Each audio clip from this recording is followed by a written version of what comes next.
పాలు పొందులు పొందవలసిందిగా ప్రభు అయిన యేసుక్రీస్తు నామములో మరి ప్రతి ఒక్కరికి ఈ యొక్క ఆహ్వానాన్ని తెలియజేస్తున్నాము. మరి ఎవరు ఏ స్థలంలో ఉన్నప్పటికీ ప్రభు యొక్క నామాన్ని పాటల ద్వారా మహింపరచబడబోతుండగా ఈ రాత్రికాల సమయంలో ప్రభువా ఈ ఆరాధనలో మాతో మాట్లాడండి అయ్యా. ప్రభువా మమ్మల్ని నడిపించండి. పాటల ద్వారా, వాక్యము ద్వారా, సమస్త కార్యముల ద్వారా తండ్రి మీరు మమ్మల్ని నడిపించండి ప్రభువా అని మరి ప్రతి ఒక్కరం తలలు ఉంచి హృదయాలు ఉంచి ఈ ఆరాధనలో దేవుడు మనల్ని నడిపించాలని ప్రార్థన ద్వారా ప్రభు యొక్క నామాన్ని మహింపరుద్దాం. ఎవరో మౌనంగా ఉండొద్దు. ప్రతి ఒక్కరు తలలు ఉంచి హృదయాలు ఉంచి ఆరాధనలో సాగిపోదాం. ప్రార్థించుకుందాం. కృపగలిగిన దేవ, దయగలిగిన తండ్రి, ఈ రాత్రికాల సమయంలో ప్రభువా సహోదరుడి యొక్క గృహంలో తండ్రి ఈ రీతిగా ఈ యొక్క స్తుతి కూడిక ఏర్పాటు చేసి ఉండగా తండ్రి ఈ కూడికని దీవించండి, ఆశీర్వదించండి. ఏ ఉద్దేశము నిమిత్తం ఈ కూడికను ఏర్పాటు చేసి ఉన్నాడో తండ్రి మాకు తెలియదు కానీ ప్రభువా సమస్తమును వెరిగిన గొప్ప దేవుడు తండ్రి ప్రతి కార్యములు నువ్వు ఉండండి దేవా. నిత్యముగా ఇక్కడికి రావలసిన ప్రతి బిడ్డను సకాలములో నడిపించండి. పాటల ద్వారా నిన్ను మహిమపరచబడబోతుండగా పాటల్లో మహిమ పొందండి. ఇదిగో తండ్రి నీ దాసుడు మా మధ్యలోకి వచ్చి ఉండగా నీ సేవకును మరుగుపరిచి మాతో మాట్లాడండి. అనేక మంది నీ బిడ్డలు ప్రభువా ఇక్కడికి ఎంతో ఆశపడి తండ్రి ఇదిగో నిత్యముగా నువ్వు మాట్లాడతావని ఆశపడి వచ్చి ఉండగా తండ్రి ప్రతి బిడ్డతో మీరు మాట్లాడండి. ఈ కూడికను ఏర్పాటు చేసిన కుటుంబాన్ని దీవించండి, ఆశీర్వదించమని అడుగుచున్నాము తండ్రి. ప్రతిదీ నీ చిత్త ప్రకారము నీ క్రమంలో నడిపించమని. ఓ ప్రభువా మా తెలివి కాదు, మా జ్ఞానము కాదు, మా తలంపులు కాదు, మా ఆలోచన కాదు కానీ నీ యొక్క సంకల్పాన్ని ఈ యొక్క లోకంలో జరిగిస్తున్న గొప్ప దేవుడు తండ్రి. ఓ ప్రభువా ఈ రాత్రికాల సమయంలో ఇక్కడ కూడిన ప్రతి బిడ్డను దీవించండి, ఆశీర్వదించండి. ఈ కుటుంబానికి దీవెనకరముగాను చేరిన ప్రతి బిడ్డకు ఆశీర్వాదకరముగాను ఈ కూడికను మీరుండి జరిగించమని, పాటల్లో నువ్వు మహిమ పొందమని, వాక్యము ద్వారా మీరు మహిమ పొందమని ప్రభువా ఎంతో దూరం నుంచి ప్రయాసపడి వచ్చిన నీ సేవకుడిని ప్రభువా మీరు జ్ఞాపకం చేసుకోండి. ప్రతి బలహీనతను దూరపరచండి. నిలబెట్టి నీ సేవకుడితో మీరు మాట్లాడండి ప్రభువా. ఓ నాయన నిజముగా ఆ దినమున మా ప్రవక్త నిలబడినప్పుడు తండ్రి మా ప్రవక్త గుడారాన్ని పక్కకు నెట్టి ప్రభువా ఆ గుడారాన్ని నువ్వు ధరించుకొని తండ్రి ఇదిగో సంఘముతో మీరు మాట్లాడిన గొప్ప దేవుడు నాయన. ఈ రాత్రి నిత్యముగా నీ సేవకుడు నిలబడుతుండగా తండ్రి నీ సేవకుడు గుడారాన్ని మీరు ధరించుకోండి నాయన. నీ బిడ్డలతో మీరు మాట్లాడమని, ఈ కుటుంబాన్ని కూడా దీవించండి, ఆశీర్వదించండి, కృపరేఖల చాటును భద్రపరచమని ప్రభు అయిన యేసుక్రీస్తు దివ్య నామమున అడుగుచున్నాము తండ్రి. ఆమేన్.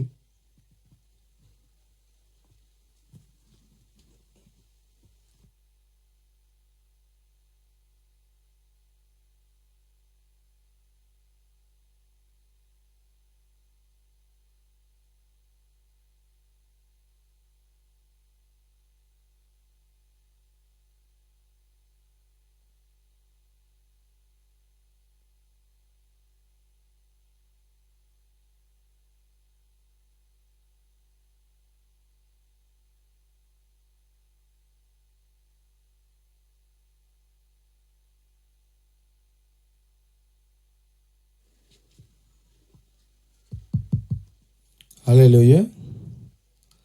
నీవు లేక నేను లేను ప్రభువా, నీ తలంపు లేక మహిమ ఎక్కడ దేవా అని పాడబడుకుందాం. ఈ రాత్రికాల సమయంలో మరి ఈ పాట ద్వారా ప్రభు యొక్క నామాన్ని మహింపరుస్తుండగా ప్రతి ఒక్కరూ మరి ఈ పాట ద్వారా దేవుణ్ణి మహింపరుద్దాం. నీవు లేక నేను లేను ప్రభువా, నీ తలంపు లేక మహిమెక్కడ దేవా. నీవు లేక నేను లేను ప్రభువా, నీ తలంపు లేక మహిమెక్కడ దేవా. భువి అందు జీవించు 100 ఏళ్ల కన్నా, భువి అందు జీవించు 100 ఏళ్ల కన్నా, నీ గృహమందు జీవించు ఒకరోజు మిన్న, నీ గృహమందు జీవించు ఒకరోజు మిన్న. నీవు లేక నేను లేను ప్రభువా, నీ తలంపు లేక మహిమెక్కడ దేవా.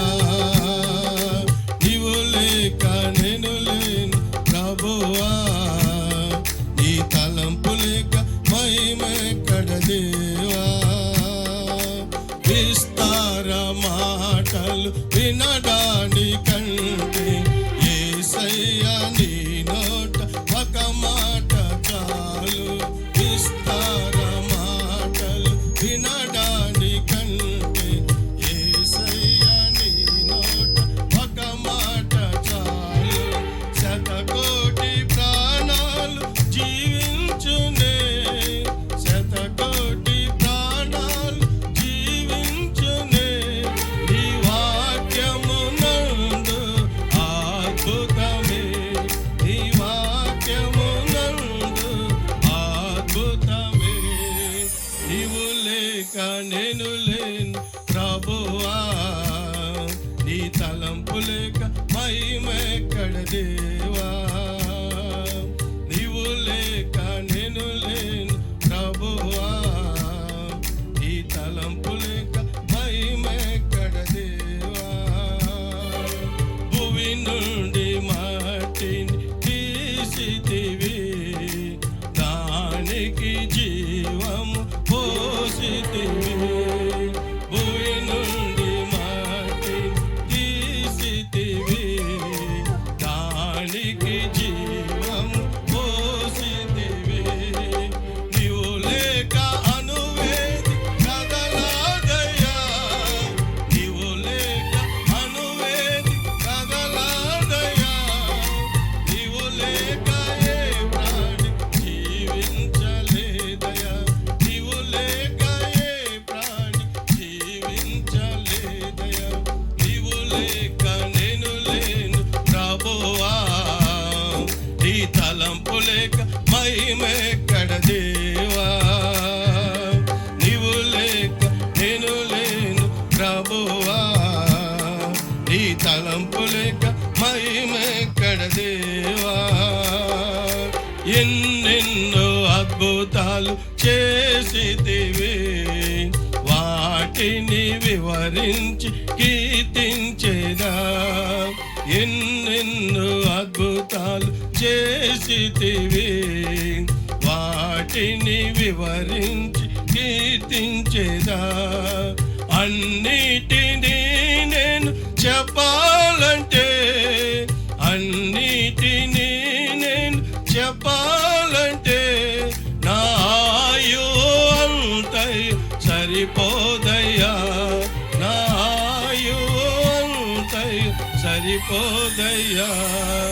నీవు లేక నేను లేను ప్రభువా, నీ తలంపు లేక మహిమెక్కడ దేవా. నీవు లేక నేను లేను ప్రభువా, నీ తలంపు లేక మహిమెక్కడ దేవా. భువి అందు జీవించు వందేళ్ల కన్నా, భువి అందు జీవించు వందేళ్ల కన్నా, నీ గృహమందు జీవించు ఒక రోజు మిన్న, నీ గృహమందు జీవించు ఒక రోజు మిన్న. నీవు లేక నేను లేను ప్రభువా, నీ తలంపు లేక మహిమెక్కడ దేవా. నీవు లేక నేను లేను ప్రభువా, నీ తలంపు లేక మహిమెక్కడ దేవా.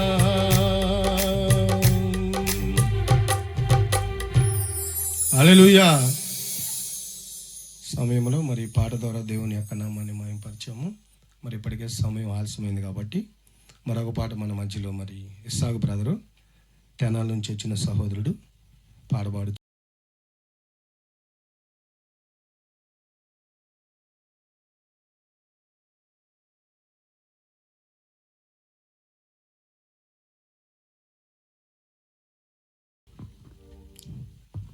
దేవునికి స్తోత్రం. హల్లెలూయా. ఈ రాత్రి అందరం కలిసి దేవుని సన్నిధిలో ఆరాధిద్దామా, కలిసి పాడదామా. నీ దయలో నీ కృపలో కాచితివి గతకాలం. హల్లెలూయా. నా ఆత్మతో నన్ను నింపుమా, నీ సేవలో ఫలింపగా దేవా దేవా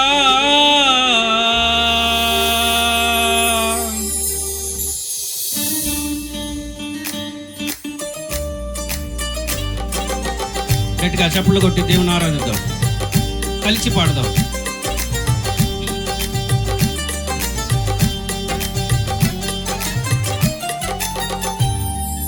నీ దయలో నీ కృపలో కాచితివి గతకాలం, నీ దయలో నీ నీడలో దాయుమయ జీవితాంతము, నీ దయలో నీ కృపలో కాచితివి గతకాలం, నీ దయలో నీ నీడలో దాయుమయ జీవితాంతము, నీ ఆత్మతో నన్ను నింపుమా, నీ సేవలో ఫలింపగా దేవా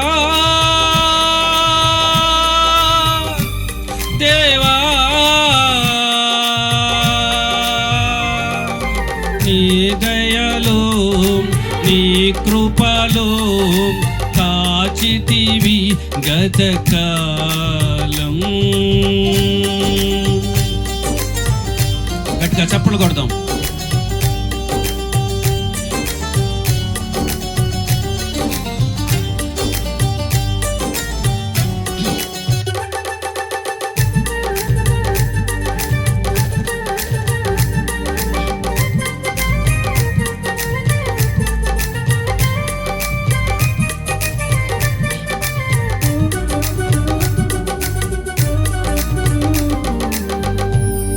కష్టకాలం దుఃఖ సమయం నన్ను వేధించగా,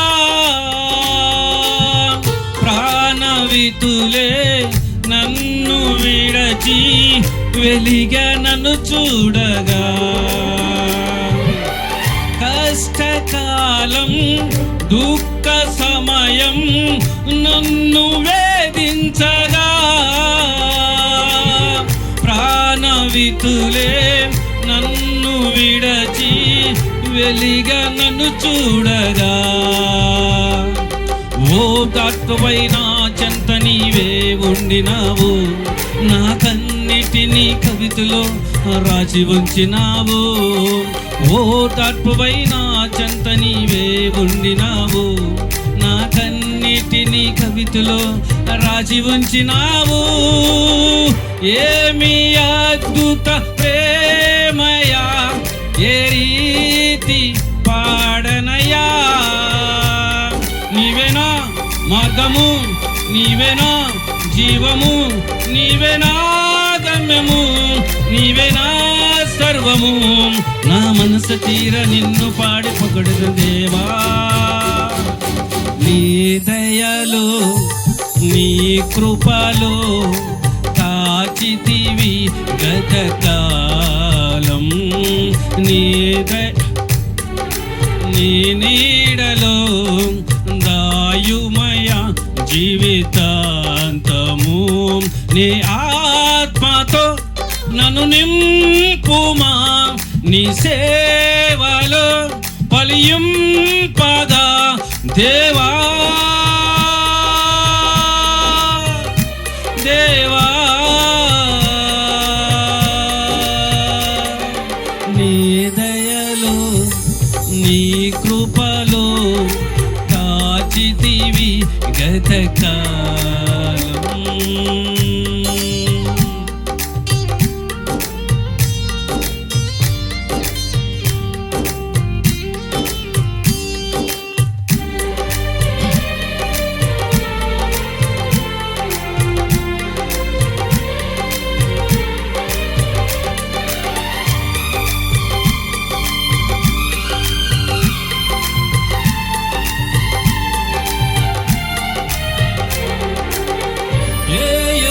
యోగ్యతయు లేని నాయడ నీ కృప చూపితివి.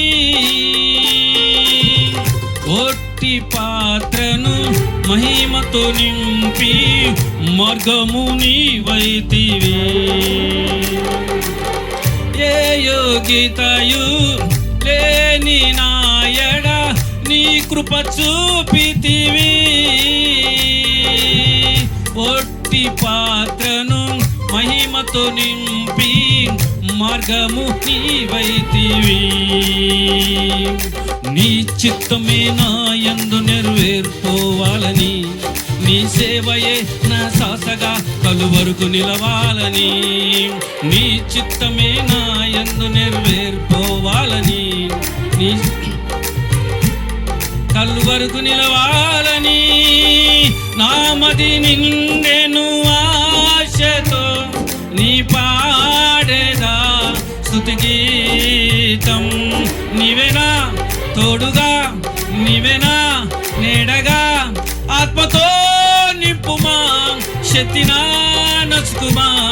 నా చెయ్యి పట్టి నన్ను నీతో నడుపుము దేవా. నీ దయలో నీ కృపలో కాచితివి గతకాలం. నీ దయలో నీ నీడలో దాయుమయ జీవితాంతము. నీ దయలో నీ కృపలో కాచితివి గతకాలం. నీ దయలో నీ నీడలో దాయుమయ జీవితాంతము. నీ ఆత్మతో నన్ను నింపుమా, నీ సేవలో ఫలింపద దేవా. దేవా నీ దయలో నీ కృపలో కాచితివి గతకాలం. నీ దయలో నీ నీడలో దాయుమయ జీవితాంతము.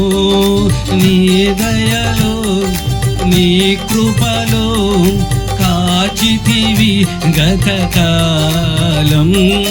నీ దయలో నీ నీడలో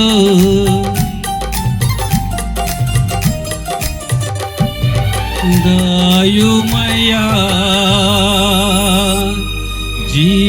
జీవితాంతము. హల్లెలూయా.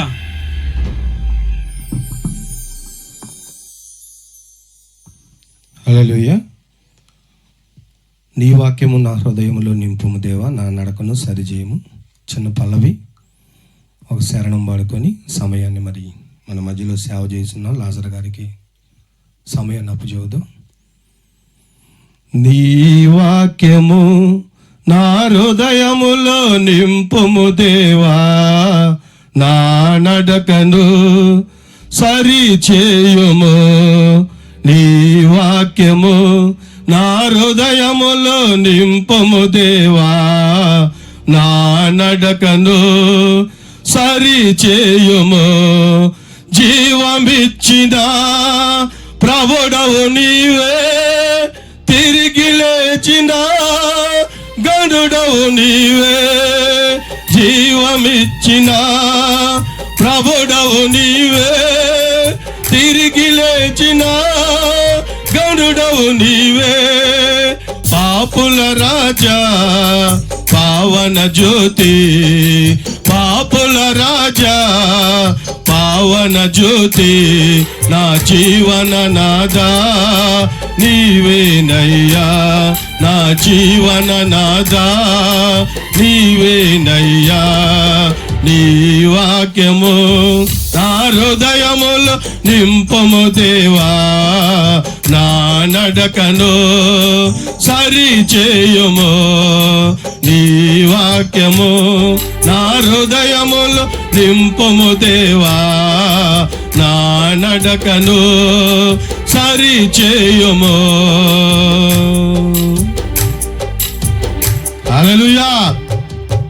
ఈ రాత్రికాల సమయంలో మరి యొక్క చిన్న కూడికలో మనలందరినీ చక్కగా ఇక్కడికి సమకూర్చి పాటల ద్వారా మరి మనల్ని నడిపించిన ఈ గొప్ప దేవునికి ఒక్కసారి మన రెండు చేతులు ఎత్తి మరి కృతజ్ఞతాస్తుతులు ప్రభువుకి చెల్లిద్దాం. హల్లెలూయా, హల్లెలూయా. దేవుని యొక్క నామం మహింపరచబడిన గాక. మరి ఈ సమయంలో మన మధ్యలో సేవ చేస్తున్న సేవకుడు లాజర్ గారికి సమయాన్ని అప్పచెబుతుండగా అందరూ ప్రార్థనాపూర్వకంగా ఉండవలసిందిగా ప్రభు పేట మనవి చేస్తున్నాం.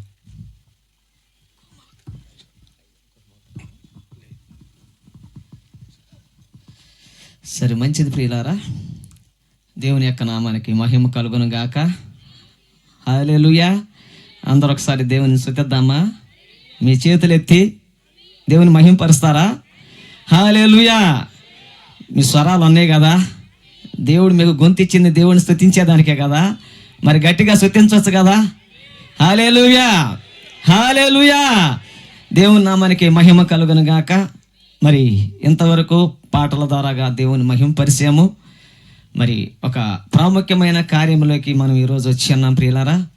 ఈ ఆరాధన కూడిక అనేది మరి సహోదరుడు సాగర్ బ్రదర్ మరి పరవేలకాలను వారి వివాహ విషయంలో దేవుడు తోడుగా ఉండి, అదేవిధంగా వారి దాంపత్య విషయంలో దేవుడు తోడుగా ఉండి, వాళ్ళ జీవితంలో మరి దేవుడు చేసిన మేలును బట్టి ఇద్దరుగా ఉన్న వారిని దేవుడు ముగ్గురుగా చేసి మరి అందు నిమిత్తము దేవునికి కృతజ్ఞతలు చెల్లిస్తూ ఈ యొక్క కోడిక ఏర్పాటు చేయడం జరిగింది.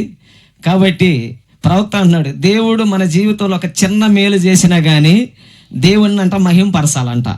హల్లెలూయా.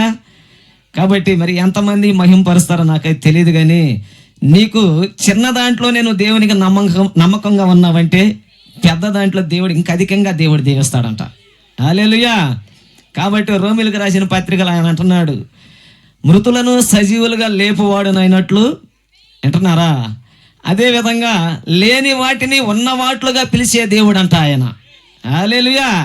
కాబట్టి దేవుని మీద మనం అనుకున్నప్పుడు దేవుడు సమస్తాన్ని స్వాధీనపరిచే దేవుడు మనకు ఆయన. నమ్మువానికి సమస్తము సమకూడి మేలులకే చేస్తాడు ఆయన. మరి సాగర్ విషయంలో దేవుడు మేలు చేశాడని మరి దేవుడు వారి జీవితంలో చేసిన అద్భుతమైన కార్యాలను బట్టి ఈ చిన్న కోడిక ఏర్పాటు చేసినారు. కాబట్టి మరి ఈ సమయంలో దేవుడికి మహిమ కలుగును గాక. అదేవిధంగా ఈ సమయంలో మరి ప్రయాసపడి చాలా దూరం నుంచి మన మధ్యలోకి మరి తెనాలిలో చావి చేస్తున్న దైవజనులు పాస్టర్ యాకోబు గారికి మరి ఈ సమయాన్ని వాక్యంలో పోయేదానికి ముందుగా ఈ సమయాన్ని చిన్న ప్రార్థన ద్వారాగా మన సహోదరుడు కాలే బ్రదర్ చేస్తుండగా అందరం ఆ ప్రార్థనతో ఏకీభవిద్దాము. ప్రార్థించిన తర్వాత మరి దైవజనుల్ని డయాస్ మీదకి ఆహ్వానిస్తున్నాం. మంచిది, ఈ సమయంలో సహోదరుడు ప్రార్థన చేస్తారు.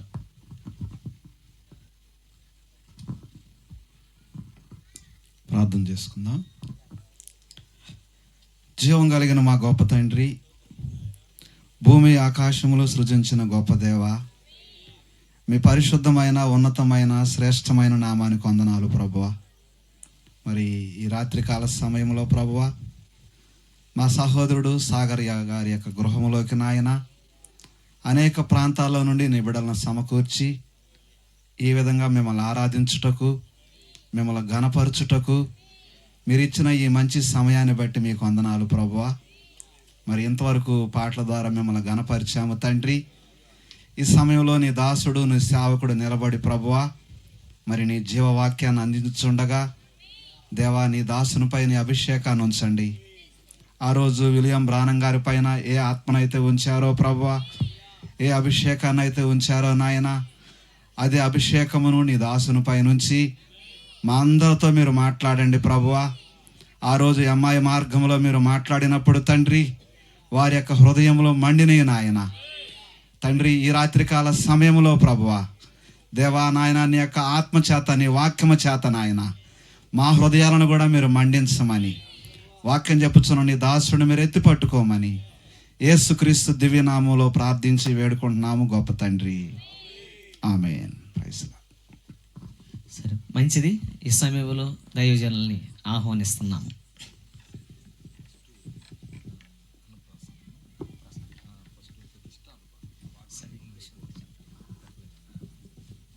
సరే, అయితే నాకైతే తెలియదు.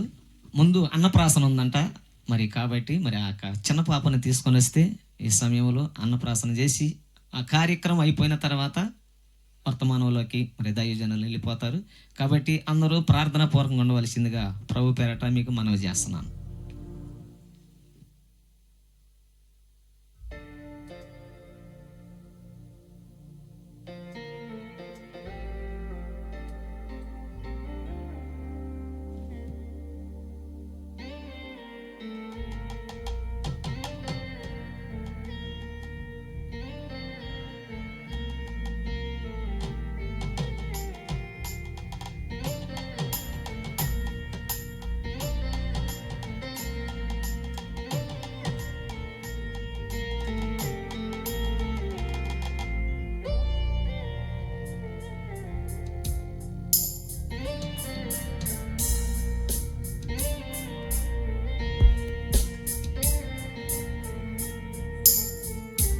హల్లెలూయా, హల్లెలూయా.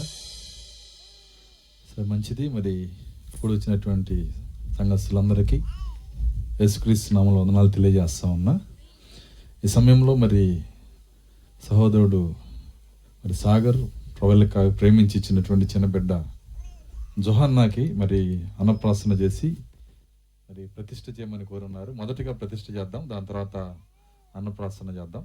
ఈ రెండే కదా? ఓకే, మీరు ఎత్తుకోండి, చెప్తాను నేను. ఒక్క నిమిషం అండి.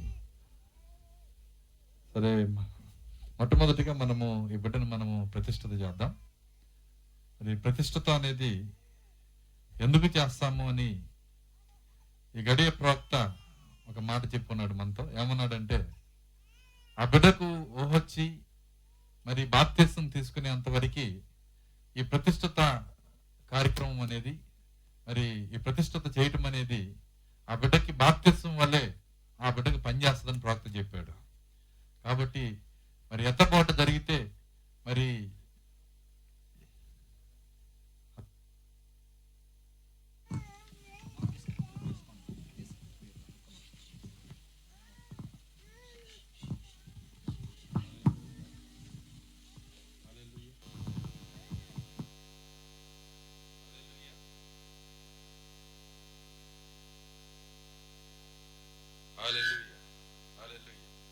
ఒకవేళ ఎత్తపాటు జరిగితే ఈ ప్రతిష్ఠత ప్రార్థన అనేది ఆ బిడ్డకి బాప్తిసం వల్లే పనిచేస్తుందని చెప్పాడు ఆయన. కాబట్టి మనం చాలా ప్రాముఖ్యమైన కార్యాన్ని చేస్తున్నాము. కాబట్టి సంఘమంతా మరి కలిసి ప్రార్థించి ఆ బిడ్డని ప్రతిష్ఠ చేద్దాం. అందరు కళ్ళు మూసుకున్నట్లయితే ప్రార్థన చేద్దాం. కళ్ళు మూసుకొని ప్రార్థన చేద్దాం. స్తోత్రం ప్రభా, ఈ సమయంలో చిన్నబిడ్డను ఆయన జోహన్నాను మీరు జ్ఞాపం చేసుకునండి. మీ కుమారుడు ప్రభా సాగర్ను ప్రవళికను ప్రేమించి ఇచ్చిన చిన్నబిడ్డను బట్టి వందనాలు చెల్లిస్తున్నాం. ఈ బిడ్డను మీరు దీవించండి, ఆశీర్వదించండి ప్రభా. నేటి దినమున తండ్రి సంఘ బిడ్డలతో కలిసి సంఘముగా దైవ సేవకులుగా ప్రభా మేము ఈ బిడ్డను యేసుక్రీస్తు నామములో ప్రతిష్ఠ చేస్తా ఉన్నాము. ఈ బిడ్డ పైన నీ ప్రతిష్ఠత దేవుళ్ళు ఉంచండి ప్రభువా. ఈ బిడ్డ ఎదిగి రక్షించబడి ఆత్మగా చేయమని ప్రార్థిస్తున్నాం. ఈ బిడ్డకి సంపూర్ణ ఆరోగ్యమును దయచేయండి, బలమును దయచేయండి ఆయన తండ్రి. నిత్యముగా ప్రభువా కుటుంబానికి సంఘానికి బిడ్డను దేవునికరంగా మీరు చేయమని, ప్రతిష్ఠతో దేవుల బిడ్డకు అనుగ్రహించమని యేసుక్రీస్తు నామములో ప్రార్థించి వేడుకొంచున్నాము. ఆమేన్. అయిపోయింది.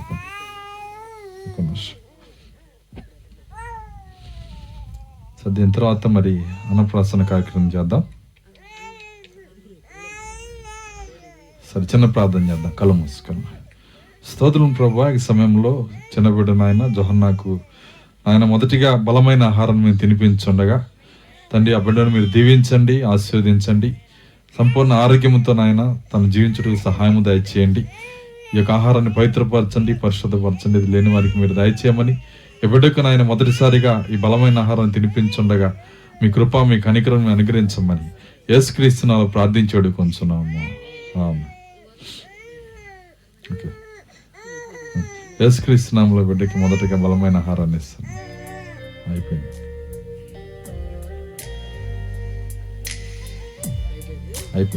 బయటకు వచ్చేసి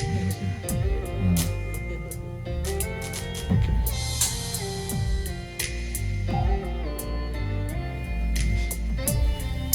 తీస్తున్నారా?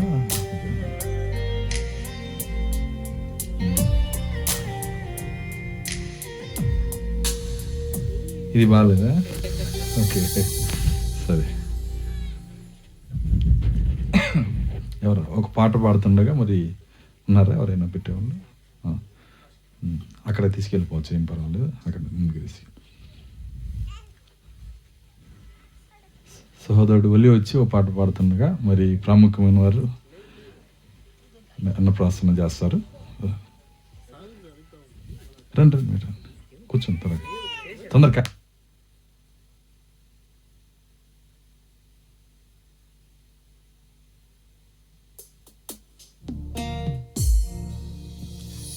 హల్లెలూయా. నీవు చేసిన ఉపకారములకు నేనేమి చెల్లింతును. హల్లెలూయా. నీవు చేసిన ఉపకారములకు నేనేమి చెల్లింతును. నీవు చేసిన ఉపకారములకు నేనేమి చెల్లింతును. నీవు చేసిన ఉపకారములకు నేనేమి చెల్లింతును.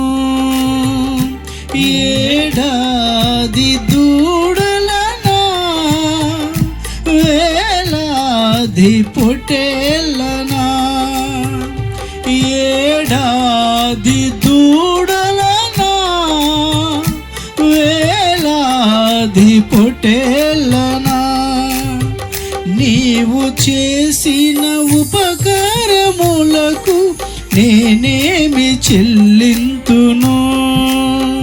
నీవు చేసిన ఉపకారములకు నేనేమి చెల్లింతును. హల్లెలూయా. వేలాది నదులంత విస్తారమైన తైలము నీకిచ్చిన చాలునా, గర్భఫలమైన నా జ్యేష్ఠ పుత్రుని నీకిచ్చిన చాలునా. హల్లెలూయా.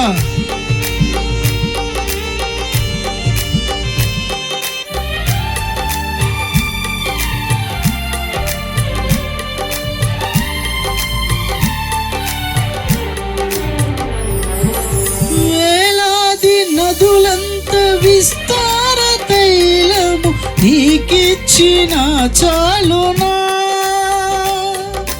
వేలాది నదులంత విస్తార తైలము నీకిచ్చిన చాలునా.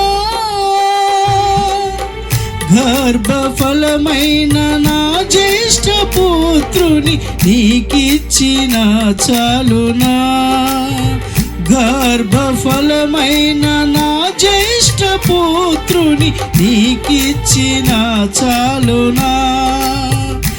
ఏడాది దూడలనా వేలాది పొట్టేళ్ళనా, ఏడాది దూడలనా వేలాది పొట్టేళ్ళనా, నీవు చేసిన ఉపకారములకు నేనేమి చెల్లింతును.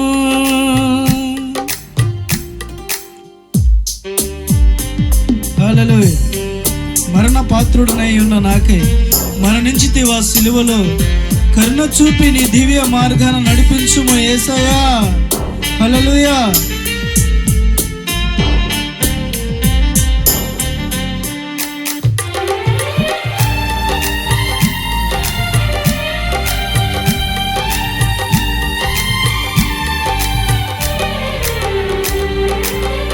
మరణ పాత్రుడనై ఉన్న నాకై మరణించితివ సిలువలో, మరణ పాత్రుడనై ఉన్న నాకై మరణించితివ సిలువలో, కరుణ చూపి నీ దివ్య మార్గాన నడిపించుము యేసయ్యా. కరుణ చూపి నీ దివ్య మార్గాన నడిపించుము యేసయ్యా.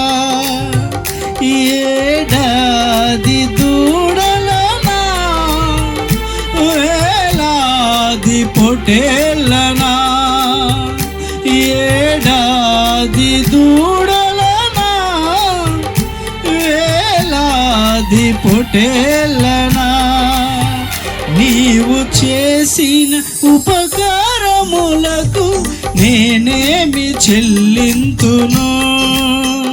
నీవు చేసిన ఉపకారములకు నేనేమి చెల్లింతును?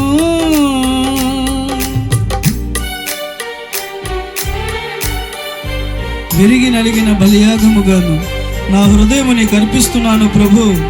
రక్షణ పాత్రను చేబూని నిత్యము నిన్ను వెంబడిస్తాను. హల్లెలూయా.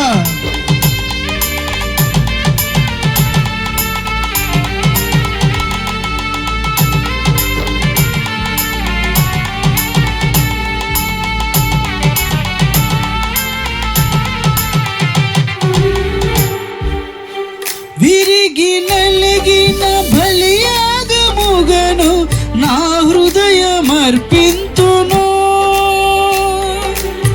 విరిగి నలిగిన బలియాగముగను నా హృదయమర్పింతును.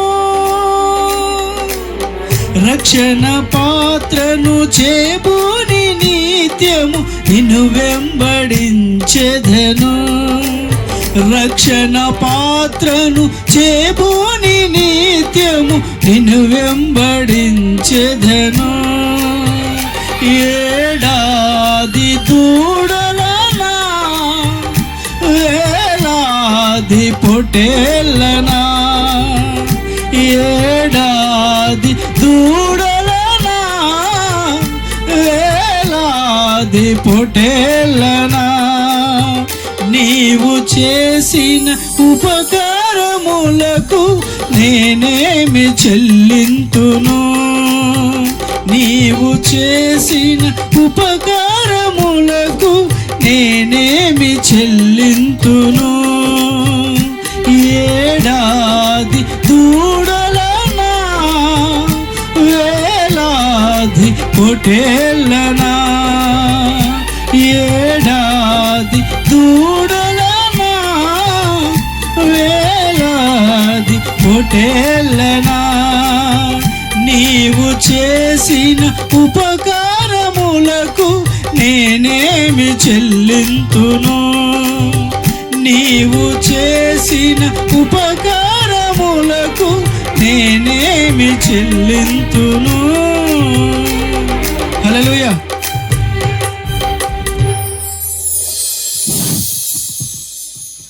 సరే, మంచిది. మరి అన్నప్రాసన కార్యక్రమం, ప్రతిష్ట కార్యక్రమం మరి అన్ని క్రమంగాను మర్యాదగాను జరిగినాయి కాబట్టి ఒకసారి దేవుని స్తుతిద్దామా? హల్లెలూయా, హల్లెలూయా.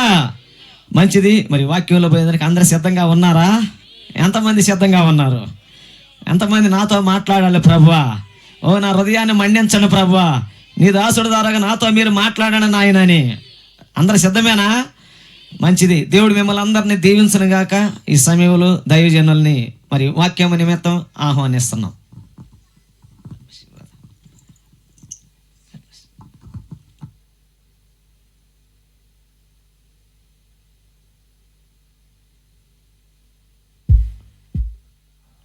హల్లెలూయా. సో మంచిది ప్రియులారా, మరి ఈ యొక్క సమయంలో దేవుని యొక్క వాక్యంలోకి మనం మళ్ళా అందరము లేచి నిలబడినట్లయితే దేవుని వాక్యం చదువుకుందాం.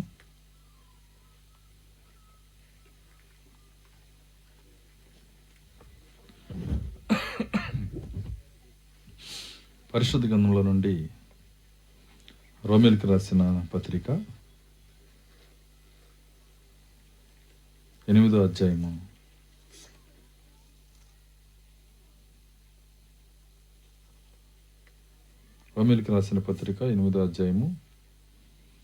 28వ వచనం చదువుదాం.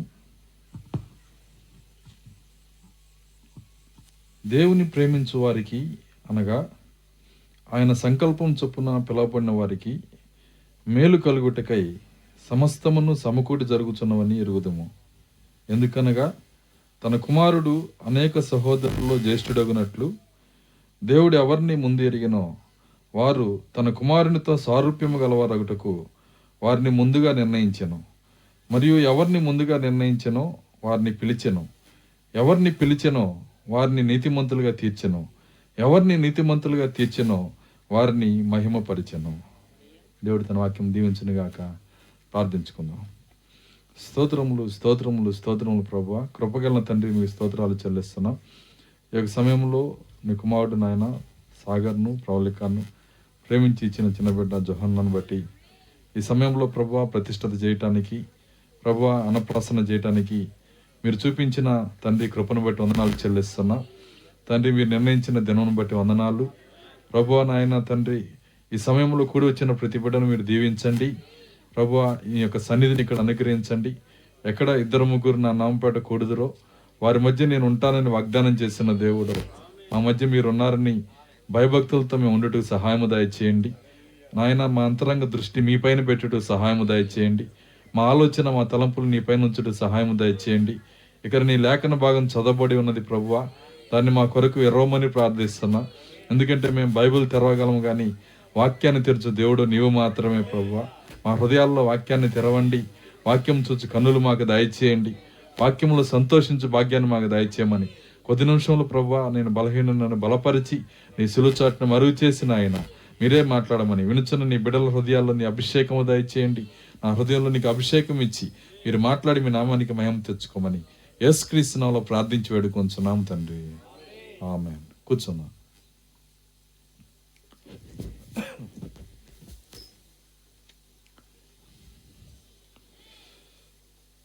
సరే, మంచిది. మరి ఒక సమయంలో కొద్ది నిమిషాలు మనకు ఆలోచన వాక్యం పైన ఉంచుదాం. మరి చాలా సమయం అయింది. మరి ఎక్కువ సమయం నేను తీసుకొని ఒక గంట సమయం తీసుకోవచ్చు కదా, 1 అవర్, ఒక గంట సమయము దేవుని వాక్యాన్ని మనం చూద్దాం. చదవబడినటువంటి లేఖనంలో, మరి రాయబడినటువంటి లేఖనంలో నుంచి కొన్ని కార్యాలు మనం చూద్దాం. మరి అందరూ ఆసక్తిగా ఉన్నారా? వినటానికి ఇష్టపడుతున్నారా? సో వాక్య వధువు అని ఈ చివరి కాల వర్తమాన వధువుకున్న పేరు. వర్తమాన వధువుకున్న పేరు ఏంటంటే వాక్య వధువు. వాక్య వధువు అంటే అర్థం ఏంటంటే, మరి బయట సంఘానికి మన సంఘానికి తేడా ఏంటంటే, బయట సంఘాలు ఎలా ఉంటాయి అంటే పాటలు పాడుతున్నంతసేపు లేచి ఉంటారు కానీ వాక్యం రాగాలు నిద్రపోతారు. కానీ మనం అలా కాదు. వాక్యం వచ్చినప్పుడు ఉన్న నిద్ర కూడా వెళ్ళిపోవాలి మన లోపల నుంచి. దేవుని స్తోత్రం, హల్లెలూయా. అప్పుడే అలా ఎవరు ఉండగలుగుతారో వాళ్ళే వాక్య వధువు. కాబట్టి మన పేరు ఏంటంటే వాక్య వధువు. మనం దేనికి వధువు అంటే వాక్యానికి వధువు అయి ఉన్నాం మనం. దేవుని స్తోత్రం, హల్లెలూయా.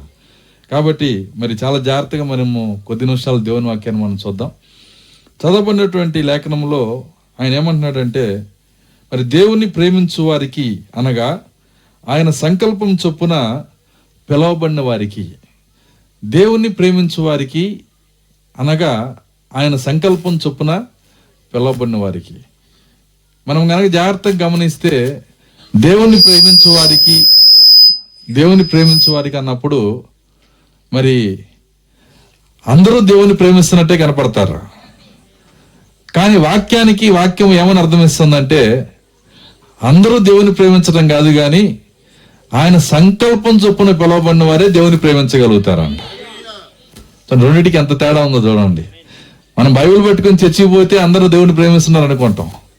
కానీ బైబిల్ ఏమంటుందంటే, మరి నువ్వు బైబిల్ పట్టుకొని చర్చికి పోతే దేవుని ప్రేమించినట్టు కాదు. మరి నువ్వేదో చేస్తే మరి నువ్వు బయటికి కనపడే కార్యాలను బట్టి కాదు. కానీ ఇక్కడ ఎవరు నిజంగా దేవుని ప్రేమించగలుగుతారంటే ఆయన సంకల్పము చొప్పున పిలవబడిన వారంట. వాళ్ళు మాత్రమే ఆయన చిత్తాన్ని చేయగలుగుతారు. వాళ్ళు మాత్రమే ఆయన్ని ప్రేమించగలుగుతారు. అందరూ ప్రేమించలేరు. ఎందుకంటే మీరు గమనించండి, యేసుక్రీస్తు భూమి మీదకి వచ్చినప్పుడు మరి ఆయన్ని ప్రేమిస్తున్నాను అనుకున్న ఒక ఆయన ఉన్నాడు అక్కడ. ధనవంతుడు, చాలా కోట్ల రూపాయలు ఆస్తుంది. చిన్నప్పటి నుంచి ధర్మశాస్త్రాన్ని అవపోసన పెట్టాడంట. ఆయన యేసుక్రీస్తుకి ఎదురొచ్చినప్పుడు ఆయన ఏమన్నాడంటే, మరి బోధకుడా, పరలోక రాజ్యం వెళ్ళాలంటే నేనేం చేయాలంటున్నాడు. దేవుని రాజ్యం చేరటానికి నేనేం చేయాలి? ధర్మశాస్త్రం ఉంది కదా, దాన్ని చేయి అన్నాడు. నిక్కరేసినప్పుడు నేను చేస్తున్నాను అన్నాడు ఆయన. అర్థమవుతుందా? ఎప్పటి నుంచి అంటే ఎప్పుడైతే నేను నెక్కరేసుకున్నానో అప్పటి నుంచి చేస్తున్నానయ్యా. యేసుక్రీస్తు ఆయన జీవితంలోకి వెళ్ళాడంట. వెళ్ళినప్పుడు ఆయన చెప్పింది కరెక్టే, నిజంగానే చెప్పిన ప్రతి లేఖనాన్ని కూడా చేస్తున్నాడు. కానీ జీవితంలో నుంచి ఇంకొద్ది వెనక్కి వెళ్ళాడు దేవుడు. ఎక్కడికి వెళ్ళాడు?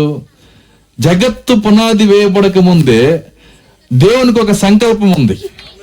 సంకల్పంలోకి వెళ్ళి ఎతికాడంట, ఈయన పేరు ఉందా అని. వింటున్నారా?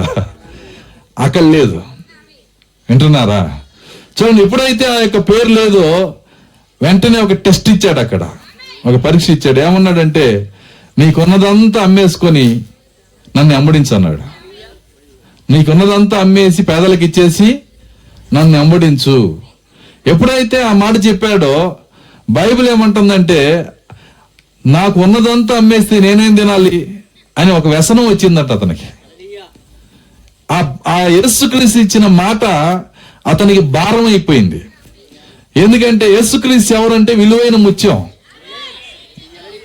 పరలోక రాజ్యాన్ని కొనాలంటే బేరం ఎట్ట జరుగుతుందో చూడండి. అక్కడ బైబిల్ ఏం చెప్తుందంటే యేసుక్రీస్తే విలువైన ముత్యం. బైబిల్లో ఏం రాస్తుందంటే, పరలోక రాజ్యము విలువైన ముత్యముని పోలి ఉన్నది.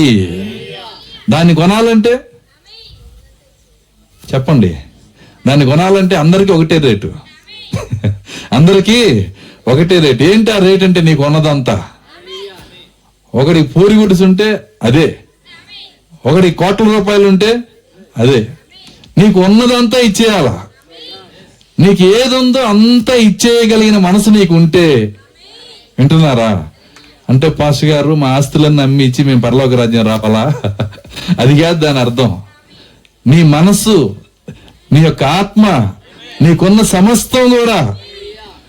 నీకు ఒకవేళ కేజీ కోపం ఉందనుకో, ఏం చేయాలి? ఇచ్చేయాల. 10 కిలోల కోపం ఉంటే అది కూడా ఇచ్చేయాల. అది దాని అర్థం. దాని అర్థం ఏంటంటే, నీకు ఏ గుణ లక్షణాలు ఉన్నాయో దేవునికి వ్యతిరేకమైన గుణ లక్షణాలన్నీ ఇచ్చేయాల. నేను అనేదంతా నీ లోపల నుంచి వెళ్ళిపోవాలా. అది ఆయన కోరుతుంది. నువ్వు గనక అలా ఇవ్వగలిగితే, వింటున్నారా, అప్పుడు పరలోక రాజ్యం నీ సొంతం అవుతుంది. నీ గుణ లక్షణాలు నువ్వే ఉండి నీ జీవితం నువ్వే జీవిస్తా, మరి నాకు పరలోక రాజ్యం కావాలంటే కుదరదు. కాబట్టి రేట్ నిర్ణయించాడు ఆయన. ఏమన్నాడంటే, పరలోక రాజ్యం ఎలా కొనాలంటే ఉన్నదంతా ఇచ్చి కొనాలంట. ఇప్పుడు ఆయన ఎదుట నుంచుంది ఎవరంటే పరలోక రాజ్యమే. ఆ ధనవంతుని ఎదుట నుంచుంది ఎవరు? పరలోక రాజ్యమే. ఆయన అడుగుతున్నాడు, నీ రేట్ ఎంత అని. ఎవరు? ధనవంతుడు అడుగుతున్నాడు. ఆ పరలోక రాజ్యం ఏమంటుందంటే ఉన్నదంతా అంది. తప్పేం లేదు కదా. ఏముంది పరలోక రాజ్యము? నీకు ఉన్నదంతా ఇవ్వమని చెప్పింది. ఆయన అన్నాడు, వ్యసన పడ్డాడంట ఇవ్వటానికి. ఆ రేటు కట్టడానికి అతని వల్ల కాల. కాబట్టి అక్కడ ఏమైపోయిందంటే, పరలోక రాజ్యం గేటు దాకా వచ్చి ముది పెట్టుకొని వెళ్ళిపోయాడంట. జస్ట్ ముది పెట్టుకొని అక్కడి నుంచి వెళ్ళిపోయాడు. పోగొట్టుకున్నాడు పరలోక రాజ్యాన్ని. కానీ ఇక్కడ కూర్చున్న మనము అలా పోగొట్టుకోకూడదు. ఆయన ఏది అడుగుతున్నాడో అది ఇవ్వటానికి సిద్ధంగా ఉండాలి. మనం వాక్యం ఏ విధంగా ఉండమని కోరుతుందో మనకు ఉన్నదంతా ఇవ్వటానికి మనం ఇష్టపడాలి. మన సమయాన్ని ఇవ్వాలి, మన శక్తిని ఇవ్వాలి, మన జ్ఞానం ఇవ్వాలి, మన బలం ఇవ్వాలి, మనకున్నదంతా ఇవ్వాలి. అలా ఇవ్వగలిగితేనే ఆ రాజ్యాన్ని మనం కొనుక్కోగలుగుతాం. దేవుని స్తోత్రం, హల్లెలూయా. చూడండి, ఆయన ఎందుకు ఇవ్వలేకపోయాడు? చిన్నప్పటి నుంచి ప్రేమిస్తున్నారన్నాడు. ఎందుకు ఇవ్వలేకపోయాడు? కారణం ఏంటి? యేసుక్రీస్తు తన సంకల్పంలోకి వెళ్ళాడంట.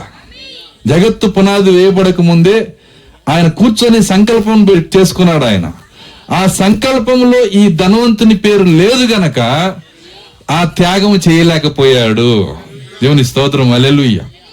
నిజమది. ఆ సంకల్పంలో పేరుంటే ఎంత త్యాగమైనా చేయగలుగుతారు, ప్రాణ త్యాగం కూడా చేయగలుగుతారు. అయితే ఆ పేరు అక్కడ ఉండాలి. ఒక చేపలు పట్టుకున్న ఆయనకు పేరు ఉంది అక్కడ. ఎవరైనా? పేతురు. ఆయన పేరు అక్కడ ఉంది. కాబట్టి ఆయన అడిగాడు, సీమోన్ బరియోనా, మరి నువ్వు ధన్యుడు. చూడండి, సీమోన్, నువ్వు నా మనుషులు పట్టే జాలరుగా నేను నిన్ను చేస్తానన్నప్పుడు, నీకున్నదంతా వదిలిపెట్టి వచ్చేయమన్నప్పుడు, తనకున్న కుటుంబాన్ని, తనకున్న ప్రతి కార్యాన్ని వదిలిపెట్టేసి యేసుని అమ్మడించి వెళ్ళిపోయాడు. 3.5 సంవత్సరాల తర్వాత గుర్తుకొచ్చింది ఆయనకి. గుర్తుకొచ్చి యేసుక్రీస్తు దగ్గర కూర్చొని అడుగుతున్నాడు, అయ్యా 3.5 సంవత్సరాలు వదిలిపెట్టి వచ్చాం కదా, మాకేం దొరికిద్ది అంటున్నాడు. అర్థమవుతుందా? ఎప్పుడు గుర్తుకొచ్చింది? సో ఎలా వచ్చాడో ఆయనకే తెలియదు, ఎందుకు వచ్చాడో ఆయనకే తెలియదు. ఎందుకు వచ్చాడు? జగత్తు పునాది వేయబడక ముందే ఆయన పేరు అక్కడ రాసి ఉంది గనక. దేవుని స్తోత్రం, హల్లెలూయా. ఆ పేరు అక్కడ రాసి ఉంటే ఎంత కష్టమైనా అది కష్టము కానే కాదు, ఇష్టంగా చేస్తారు. ఆరాధన కూడా ఇష్టమే. పాస్టర్ గారు తొందరగా ముగిస్తే వెళ్ళాలనుకోరు. అర్థమవుతుందా? ఎందుకంటే ఆ పేరు అక్కడ ఉంటే ఇంకొక గంట చెబితే బాగుండు అనుకుంటారు. పేరు లేకపోతే గంట యుగంలా గడిచిద్ది. మనకి పేరుంటే, వింటున్నారా, యుగం గంటలా గడిచిపోయిద్ది.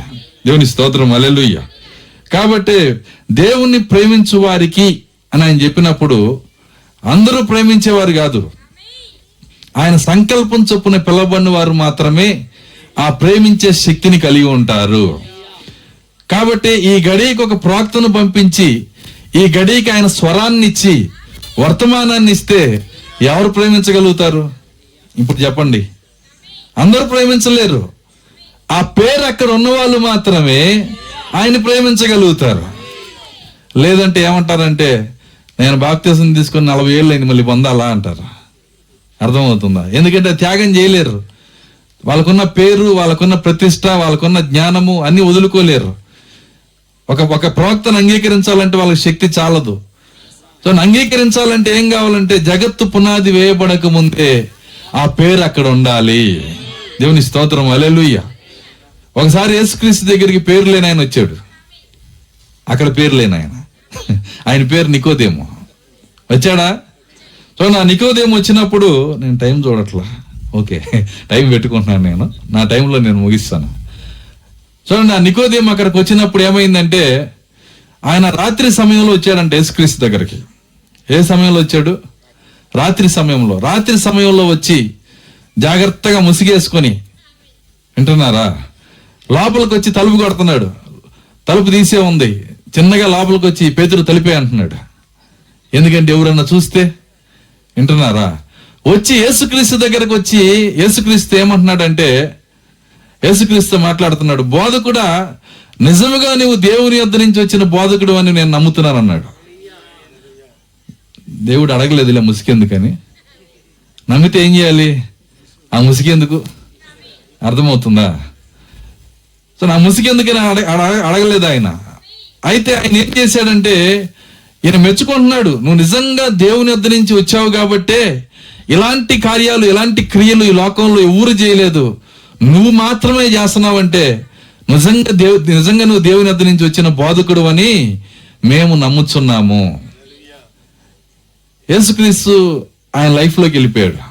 చూస్తున్నాం కానీ, ఎందుకంటే మన ప్రవక్త లైఫ్, యేసుక్రీస్తు లైఫ్ ఒకే రకంగా ఉంటాయి. మాట్లాడుతున్నాగానే వాళ్ళ జీవితంలోకి వెళ్ళిపోతారు. చిన్నగా ఆ నికోదేము లైఫ్లోకి వెళ్ళిపోయాడు. వెళ్ళిపోయినప్పుడు ఇతను నిజంగా నమ్ముతున్నాడా? నిజంగానే నమ్ముతున్నాడు. ఎందుకంటే ఆ సన్హెద్రిన్ సభలో కూర్చొని కొంతమంది గుంపు కూర్చొని, ఈ యేసు ఎవరు, ఈ ప్రవక్త ఎవరు, కొత్తగా వచ్చిన ఈ ప్రవక్త ఎవరు, ఈయన నిజంగా ప్రవక్తేనా, ఈయన వాక్యానుసారమైన ప్రవక్తేనా అని డిస్కస్ చేసుకొని, ఏది ఏమైనా పుట్టుగుడ్డు అని కళ్ళు తెరవబడుతున్నాయి గనక, మోగవాళ్ళు మాట్లాడుతున్నారు గనక, కుంటి వాళ్ళు నడుస్తున్నారు గనక, ఇది దేవుడి నుంచి వచ్చిన ప్రవక్తే అని నేను నమ్ముతున్నామని డిసైడ్ చేసుకొని వచ్చారు వాళ్ళు. వాస్తవమే అన్నాడు. చెప్పింది కరెక్టే. వాళ్ళ జీవితంలోకి చూసి చెప్పింది కరెక్టే అని చెప్పి నిర్ణయం తీసుకున్నాడు. తీసుకున్న తర్వాత ఇంకొద్దిగా లోపలికి వెళ్ళాడు. ఇందాక ధనవంతుడి దగ్గరికి వెళ్ళినప్పుడు ధనవంతుని యొక్క జీవితంలోకి ఎలా వెళ్ళాడో అలాగే ఈయన జీవితంలో కూడా ఇంకొద్దిగా లోపలికి వెళ్ళాడు. సరే, మన జీవితాల్లో కూడా యేసు ఇంకొద్దిగా లోపలికి వెళ్తే ఏమవుతుంది? ఎంతమందికి అర్థమవుతుంది నేను చెప్తుంది? మనం ఇక్కడ కూర్చున్నాం మంచిదే, ఇక్కడ బైబిల్ పట్టుకొని తిరుగుతున్నాం మంచిదే, ఇక్కడ పాటలు పాడుతున్నాం మంచిదే, వింటున్నారు, మనం దేవుని ప్రేమిస్తున్నాం అని అనుకుంటున్నాం మంచిదే.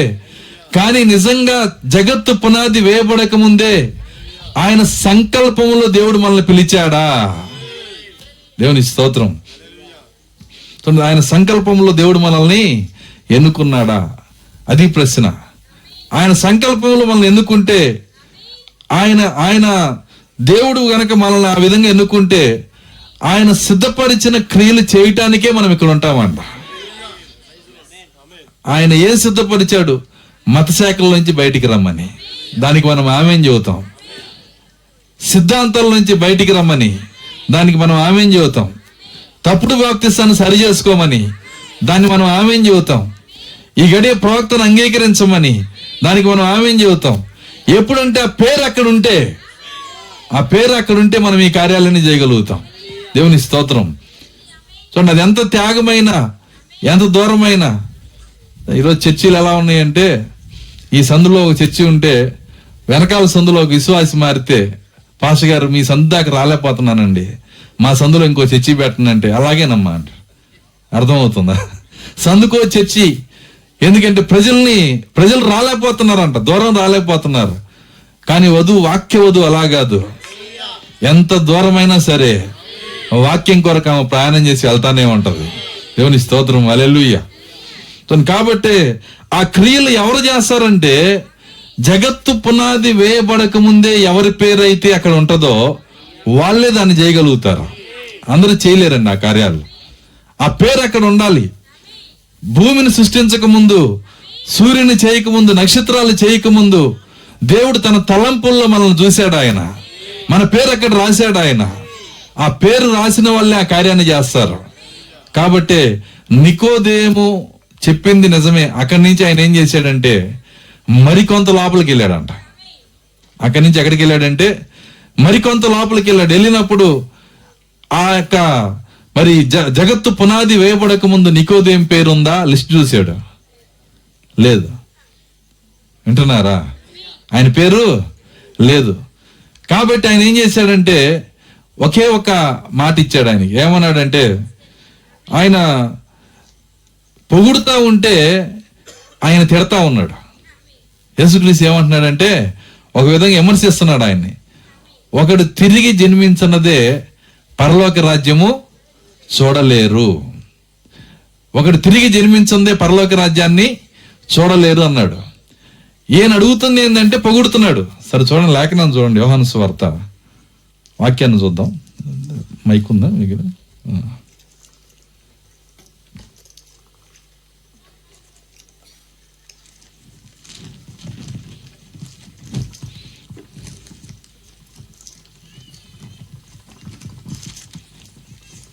యోహాను సువార్త 3వ అధ్యాయం 1వ వచనం నుంచి.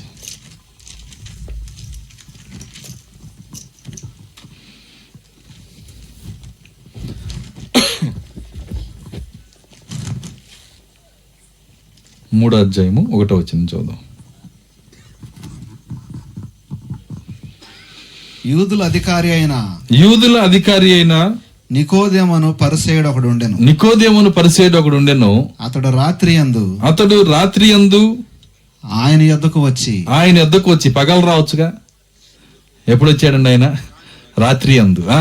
బోధకుడా, నీవు దేవుని యొద్ద నుండి వచ్చిన బోధకుడు అని మేము ఎరుగుదుము. దేవుడు అతనికి తోడై ఉంటేనే గాని నీవు చేయుచున్న సూచక్రియలను ఎవడనూ చేయలేడని ఆయనతో చెప్పెను. అందుకు యేసు అతనితో ఒకడు క్రొత్తగా జన్మించితేనే గాని. పొగిడినందుకు ఆనందపడాలా? ఆయన ఏమడుగుతున్నాడు? ఎదురు ప్రశ్నేస్తున్నాడు. ఒకడు కొత్తగా జన్మించితేనే గాని అతడు దేవుని రాజ్యమును చూడలేడన్ను. ఎందుకన్నాడు ఆ మాట? నీ ఎదుట నించుంది దేవుని రాజ్యం. ఎవరు దేవుని రాజ్యం? ప్రభు అయినా యేసుక్రీస్తు. ఆయన నీవు ఇంకా దేవుని రాజ్యాన్ని చూడలేదు అంటున్నాడు.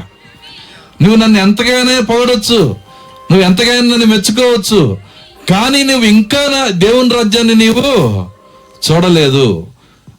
ఆ మాట అర్థమైపోయింది. నికోదేముకి అర్థమైపోయింది. జ్ఞాని కదా. వాస్తవంగా నికోదేము ఇశ్రాయేలులో టాప్ మోస్ట్ ప్రీచర్. ఆయన డేట్లు దొరకటం కష్టం. అట్లాంటి బోధకుడు, ఇశ్రాయేలు లెక్క బోధకుడు, ఆయన పట్టుకొని ఏమన్నాడంటే, నువ్వు ఇంకా దేవుని రాజ్యాన్ని చూడలేదు అన్నాడు. ఆయన ఎప్పుడైతే ఆ మాట అన్నాడో ఈయనకి అర్థమై ఏమన్నాడు చూడండి తర్వాత. అందుకు నికోదేము ముసలివాడైన మనుష్యుడు ఎలాగూ జన్మించగలడు? రెండవ మారు తల్లి గర్భమందు ప్రవేశించి జన్మింపగలడా అని ఆయన అడగగా, చూడండి, ఆయనకి అర్థమైపోయి వ్యంగ్యంగా ఆశ్రయిస్తున్నాడు. అర్థమవుతుంది. వ్యంగ్యంగా అంటే, నేను ముసలోన్ని అయిపోయాను, ఇప్పుడు నేను మళ్ళీ నా తల్లి గర్భంలోకి దూరి మళ్ళీ పుట్టాలా, నేను మళ్ళీ పుట్టమని అడుగుతున్నావు. అర్థమవుతుందా? ఆయనకి అర్థమైపోయి వ్యంగ్యంగా అడుగుతున్నాడు. అడిగినప్పుడు యేసుక్రీస్తు ఆయన అంటున్నాడు, నీ పేరు అక్కడ లేదు గనక నేను చెప్పేది మీకు అర్థం కావట్లేదు అన్నాడు ఆయన. దేవుని స్తోత్రం, హల్లెలూయా. ఇశ్రాయేలుకి బోధకుడు అయ్యింది, ఇంకా ఈ సంగతి నీకు తెలియదా? నేను భూ సంబంధమైన సంగతులు చెబితేనే మీకు అర్థం కావట్లేదు, ఆత్మ సంబంధమైన సంగతులు చెబితే మీకు ఎలా అర్థమవుతుంది? సో నా గొప్ప బోధకుని నిలబెట్టి ఆయన అడుగుతున్నాడు. ఎంత బోధకుడైనా కావచ్చు, కానీ తిరిగి జన్మించాలంటే పేరు అక్కడ ఉండాలి. దేవుని స్తోత్రం, హల్లెలూయా. ఆ పేరు అక్కడ ఉన్నవాళ్ళు మాత్రమే దేవునికి ఇష్టలుగా జీవించగలరు, దేవుణ్ణి ప్రేమించగలరు. కాబట్టి ఆయన జీవితంలోకి వెళ్ళినప్పుడు ఆ పేరు అక్కడ లేదు గనక యేసుక్రీస్తు ఆయనతో మాట్లాడే విధానం వేరుగా ఉంది. మనకి తెలియదు, మనం అక్కడికి వెళ్ళలేము, మనం ఆ పేరు ఉందో లేదో మనకి తెలియదు. కాబట్టి మేమెట్టా మాట్లాడేది పాస్టర్ గారు అంటారా? మీరు మామూలుగానే మాట్లాడండి, అది యేసుక్రీస్తుకి మాత్రమే. అయితే ఒకరోజు వాళ్ళ క్రియలు వాళ్ళు ఏమై ఉన్నారో దాన్ని చూపిస్తుంది అక్కడ. సరే, మంచిది. ఇక్కడ చెప్పబడినటువంటి లేఖనంలో ఆయన ఏమంటున్నాడంటే, దేవుణ్ణి ప్రేమించు వారికి అనగా ఆయన సంకల్పం చొప్పున పిలువబడిన వారికి. చదవండి నెక్స్ట్, రోమా 8:28.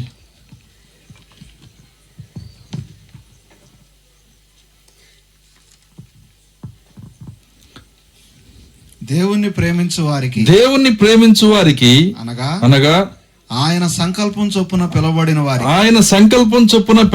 వారికి మేలు కలుగుటకై సమస్తమును సమకూడి జరుగుచున్నవని ఎరుగుదుము. అలా ఎవరి పేరైతే జగత్తు పునాది వేయబడక ముందే దేవుని సంకల్పంలో ఉందో వాళ్ళకి సమస్తము సమకూడి మేలు కొరకే జరుగుతాయి అంట. ఎంతమంది నమ్ముతారు ఈ కార్యాన్ని?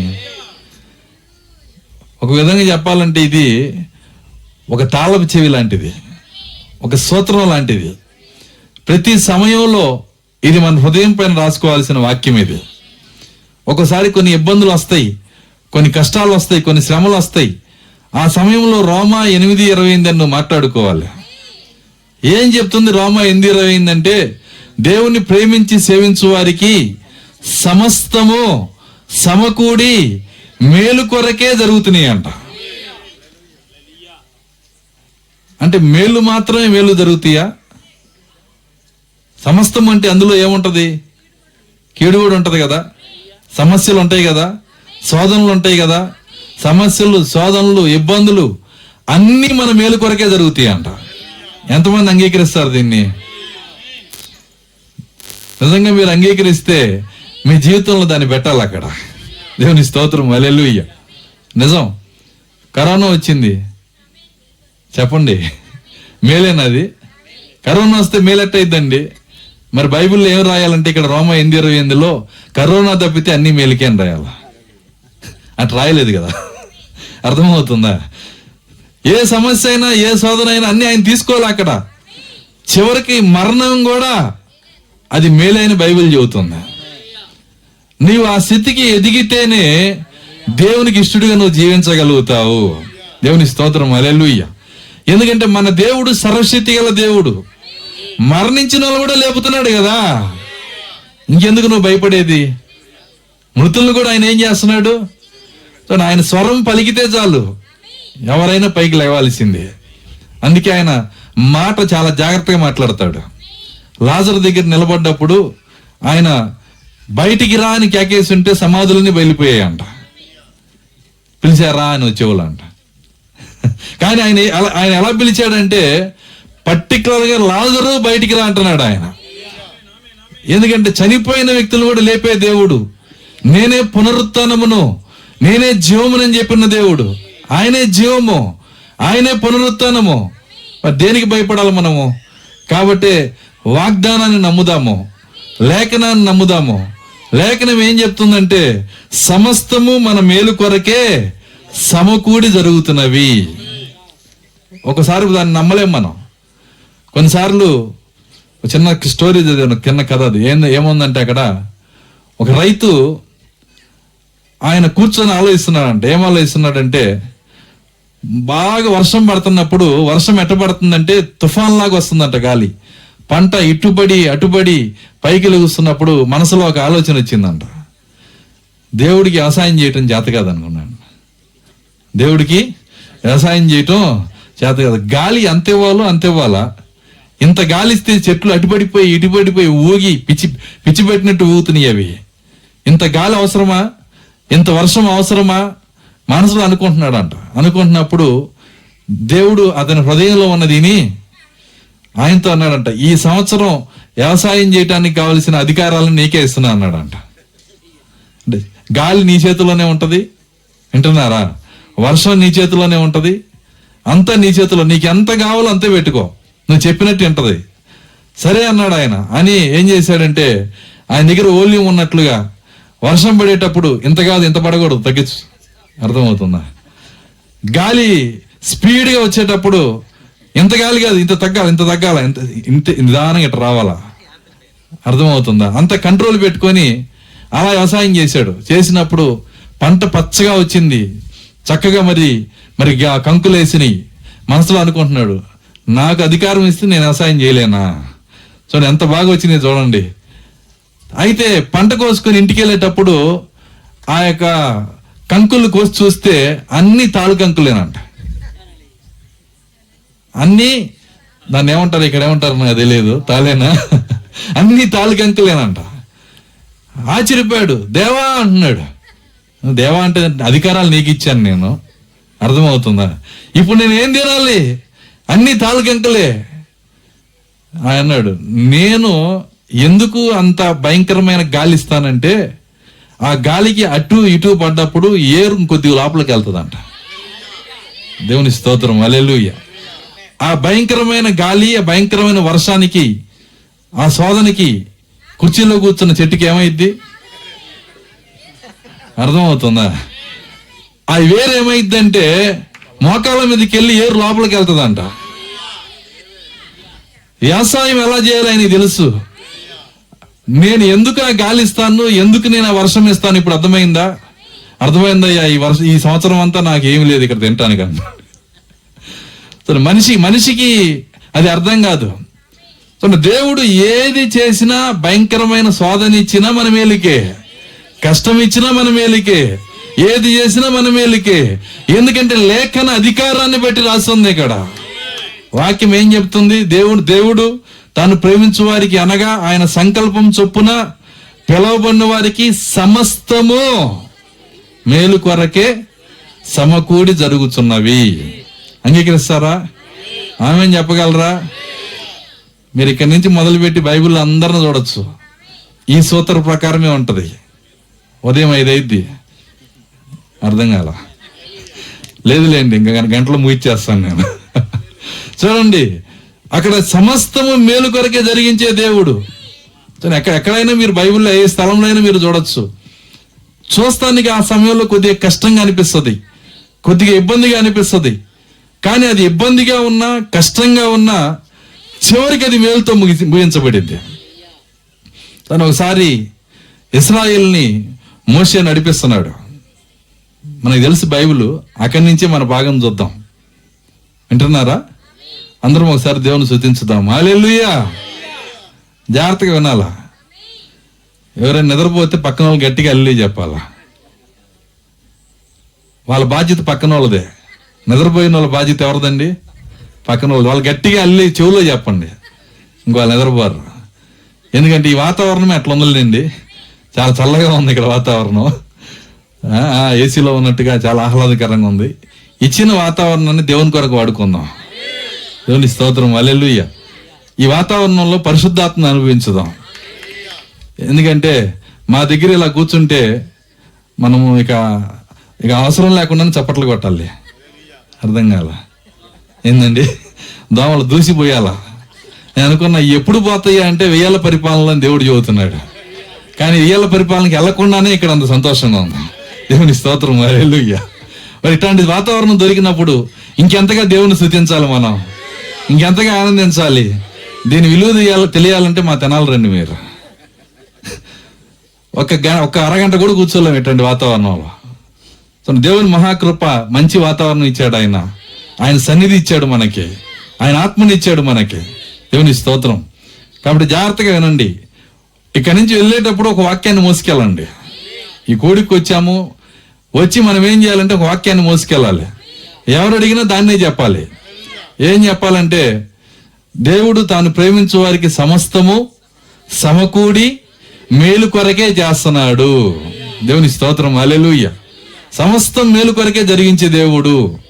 ఏదైనా జరగనివ్వండి, కానీ ఆ విశ్వాసం మీద నిలబడే శక్తి నీకు ఉండాలి. జారిపోకూడదు. నువ్వు జారిపోయి ఏంటో ఎలా జరుగుతుందో నాకు అన్నావంటే నీకు వాక్యం ఎగిరిపోయినట్లే. నేను ఎంత ప్రార్థన చేసినా నాకు సమాధానం ఎందుకు ఇవ్వట్లేదు? సో ఎన్ని ప్రశ్నలు రాకూడదు. వాక్యం మీద నిలబడినప్పుడు, నువ్వు ఎదురు చూసినప్పుడు, సహనంతో ఉన్నప్పుడు చివరికి నువ్వు చెబుతావు, ఆయన మేలుతో నన్ను ముగించాడు. దేవుని స్తోత్రం, హల్లెలూయా. ఆ సిలువలో ఆయన సమాప్తమైంది అన్నప్పుడు ఆదామవ్వలు పైకి లేచారంట. ఎవరు లేచారు? మొట్టమొదట ఆదామవ్వలు పైకి లేచి వాళ్ళు అంటున్నారు, ఏమంటున్నారంటే, నేను చెప్పానా మన కథ శుభంతో లేదంటే సంతోషంతో మేలుతో ముగిస్తాడని? మనం బాధపడాల్సిన అవసరం లేదని చెప్పానా? మనం ఎంతకాలం ఆ పరదేశుడు పాతాళంలో ఉన్నా ఇప్పుడు చూడు మన శరీరాలతో ఆయన పైకి లేపాడు. ప్రతిరోజు సాయంకాలం వచ్చి ఆయనే కదా అక్కడ ఉంది. అర్థమవుతుందా? ఏదైనా తోటలో ప్రతిరోజు సాయంకాలం మనతో సహవాసం చేసిన ఆయనే ఈరోజు శరీరధారిగా వచ్చి సిలువ మీద మరణించి మనల్ని విడుదల చేశాడు ఆయన. మన కథ వింటున్నారా? మన కథ ఈరోజు మేలుతో ముగించాడు. ప్రతి ఒక్కళ్ళు అదే అనుకుంటూ పోతున్నారు. మోషే అదే అనుకుంటూ వెళ్తున్నాడు, దావీదు అదే అనుకుంటూ వెళ్తున్నాడు. మా కథ మేలుతో ముగించాడు. దేవుని స్తోత్రం, హల్లెలూయా. నిజం. మోషే అంటున్నాడు, ఫరో సింహాసనానికి నేను గనక కక్కుర్తిపడి ఉంటే నా కథ ఇలా అయ్యేది కదని ఆయన వెళ్ళేటప్పుడు అనుకుంటున్నాడు. ఫరో సింహాసనానికి నేను గనక కక్కుర్తిపడి ఉంటే, చూడండి, అక్కడున్న బంగారు సింహాసనం, అక్కడున్న అధికారం, అక్కడున్న డబ్బు, అక్కడున్నటువంటి స్త్రీలు, సుఖ సంతోషాలు, వాటన్నిటికీ నేను ఇష్టపడి ఉంటే, వాటికి నేను లొంగిపోయి ఉంటే ఈ రోజు నా కథ సమాప్తం, సుఖాంతం అయ్యేది గానే కాదు. నేను దాన్ని కాలుతో తన్నేశాను గనక, మేలుతో ముగించే దేవుని యందు విశ్వాసం ఉంచాను గనక ఈ రోజు నేను సంతోషంగా ఈ రోజు ఇక్కడ లేచి వస్తున్నాను. దేవుని స్తోత్రం, హల్లెలూయా. ఆ రోజు ఐగుప్తులో ఉన్న ప్రజలందరూ ఏమనుకున్నారంటే, వాళ్ళు అనుకుంటున్నారు మోషే అంత పిచ్చోడు లేడని. ఎందుకంటే కోరి ఫరో వచ్చి కిరీటం పట్టుకొని పరిగెత్తి వెనకాల వస్తా నేమే పెడతానంటే నాకు వద్దు అంటున్నాడు. ఎందుకు వద్దు అంటున్నాడు? ఎవరికి అర్థం కావట్లేదు. ఎందుకంటే అది అంత మనం చెప్పుకునే కథ కాదండి ఇది. వింటున్నారా? ఆ త్యాగం చేయటం అంత పెద్ద, అది అంత చిన్న విషయం కాదు. అది క్రైస్తవులుగా ఉంటే తెల్లకాటి తీసేస్తానంటే ఎంతమంది ఉంటారు ఈరోజు క్రైస్తవులుగా? త్యాగం చేయటం అంత అది మాటలంత తేలిక కాదు. అది తెల్లకాటు కాదు ఆయన బాగొట్టుకుంది. వింటున్నారా? ఎల్లఫ్లాట్ కాదు ఆయన బాగొట్టుకుంది. ఐగుప్తు రాజ్యాన్ని బాగొట్టుకున్నాడు ఆయన. దేవుని స్తోత్రం, హల్లెలూయా. నిజం. ఎందుకంటే ఆయన వెనకాల పడుతున్నాడు. ఒక్కసారి ఈ టెస్ట్ లో పాస్ అవు, ఈ కిరీటం నీదే అంటున్నాడు. ఏంటి టెస్ట్ అంటే, ఇప్పుడు దాకా అమ్మాని పిలిచావు కదా నా కూతురుని, ఇక్కడి నుంచి అమ్మాని పిలువు సార్, ఒక్కసారి పిలువు. ఇక్కడ దాకా పిలిచాను, ఇక్కడి నుంచి పిలవను అంటున్నాడు. అర్థమవుతుంది? ఇప్పుడు దాకా పిలిచాను కానీ ఇక్కడి నుంచి నేను పిలవను. సో ఇదేం మొండితనం మోసే నీకు? ఎవరికి అర్థం కావట్లేదు. అందరూ పిచ్చోడు అనుకుంటున్నారు మోసేని. సింహాసనం ఎక్కాల్సిన ఆయన బంకమట్టి తొక్కుంటున్నాడు తెల్లారి నుంచి. అంత పోగొట్టుకున్నాడు. ఎట్లాంటి బంగారం, ఎట్లాంటి కోటలు, ఎట్లాంటి మహిమ. ప్రజలందరూ పిచ్చోడు అనుకుంటున్నారు. కానీ సిలువ దగ్గర మోసే పైకి లేచినప్పుడు, మోసే వచ్చినప్పుడు, వింటున్నారా, అక్కడ ఆ మోసే వదులుకున్న సింహాసనం ఎక్కడుందని చూస్తే ఈరోజు తెలుసా ఎక్కడుందో? ఎవరికో పోగుల్లా తయారు చేసుకొని, అర్థమవుతుందా, ఎవరికో మెల్లో చైన్ వేసుకొని దుమ్ము ధూళైపోయి ఎందుకు పనికి లేకుండా పోయిన ఆ కోటలు మహిమ ప్రజలు ఎవరు లేరు. కానీ పిలిచిన దేవుడు నమ్మదగిన దేవుడు. దేవుని స్తోత్రం, హల్లెలూయా. ఆ దేవుడు ఉన్నాడు ఇక్కడ. అందుకే ఆయన అంటున్నాడు, తాను ప్రేమించు వారిని, దేవుణ్ణి ప్రేమించు వారిని అనగా ఆయన సంకల్పం చొప్పున పిలవబడిన వారికి సమస్తము మేలు కొరకే సమకూడి జరిగించుచున్నాడు. దీన్ని మనం నమ్ముదాం. ఈ కోడికలో మన హృదయం పైన రాసుకుందాం. చూడండి, మోషేని మనం చూసినప్పుడు ఆయన ఐగుప్తులోంచి మోషేని దేవుడు ఆ ఇశ్రాయేల్ని తీసుకొని వస్తున్నప్పుడు 20 లక్షల మందిని బయటికి తీసుకొని వస్తున్నాడు. అక్కడ చాలా చక్కని చిత్రం అది. ఆ బయటకు వచ్చేటప్పుడు వాళ్ళందరూ ఎటు వెళ్తున్నారంటే వాగ్దాన దేశము వెనకుంటే దానికి ఆపోజిట్ లో తీసుకెళ్తున్నాడు మోషే. ఎందుకు దానికి ఆపోజిట్ తీసుకెళ్తున్నాడంటే మోషేకి తెలియదు. మోషే ఎవరిని వెంబడిస్తున్నాడు అంటే దేవుని అగ్నిస్తంభాన్ని వెంబడిస్తున్నాడు. అగ్నిస్తంభం ఎటు వెళ్తే మోషే అటే వెళ్తాడు. అందుకే మన ప్రవక్త కూడా ప్రార్థన చేసేటప్పుడు కార్డులు పక్కన పెట్టి అగ్నిస్తంభం ఎవరి మీద నిలబడితే వాళ్ళ గురించే ఆలోచన చేస్తాడు, వాళ్ళ గురించే మాట్లాడతాడు.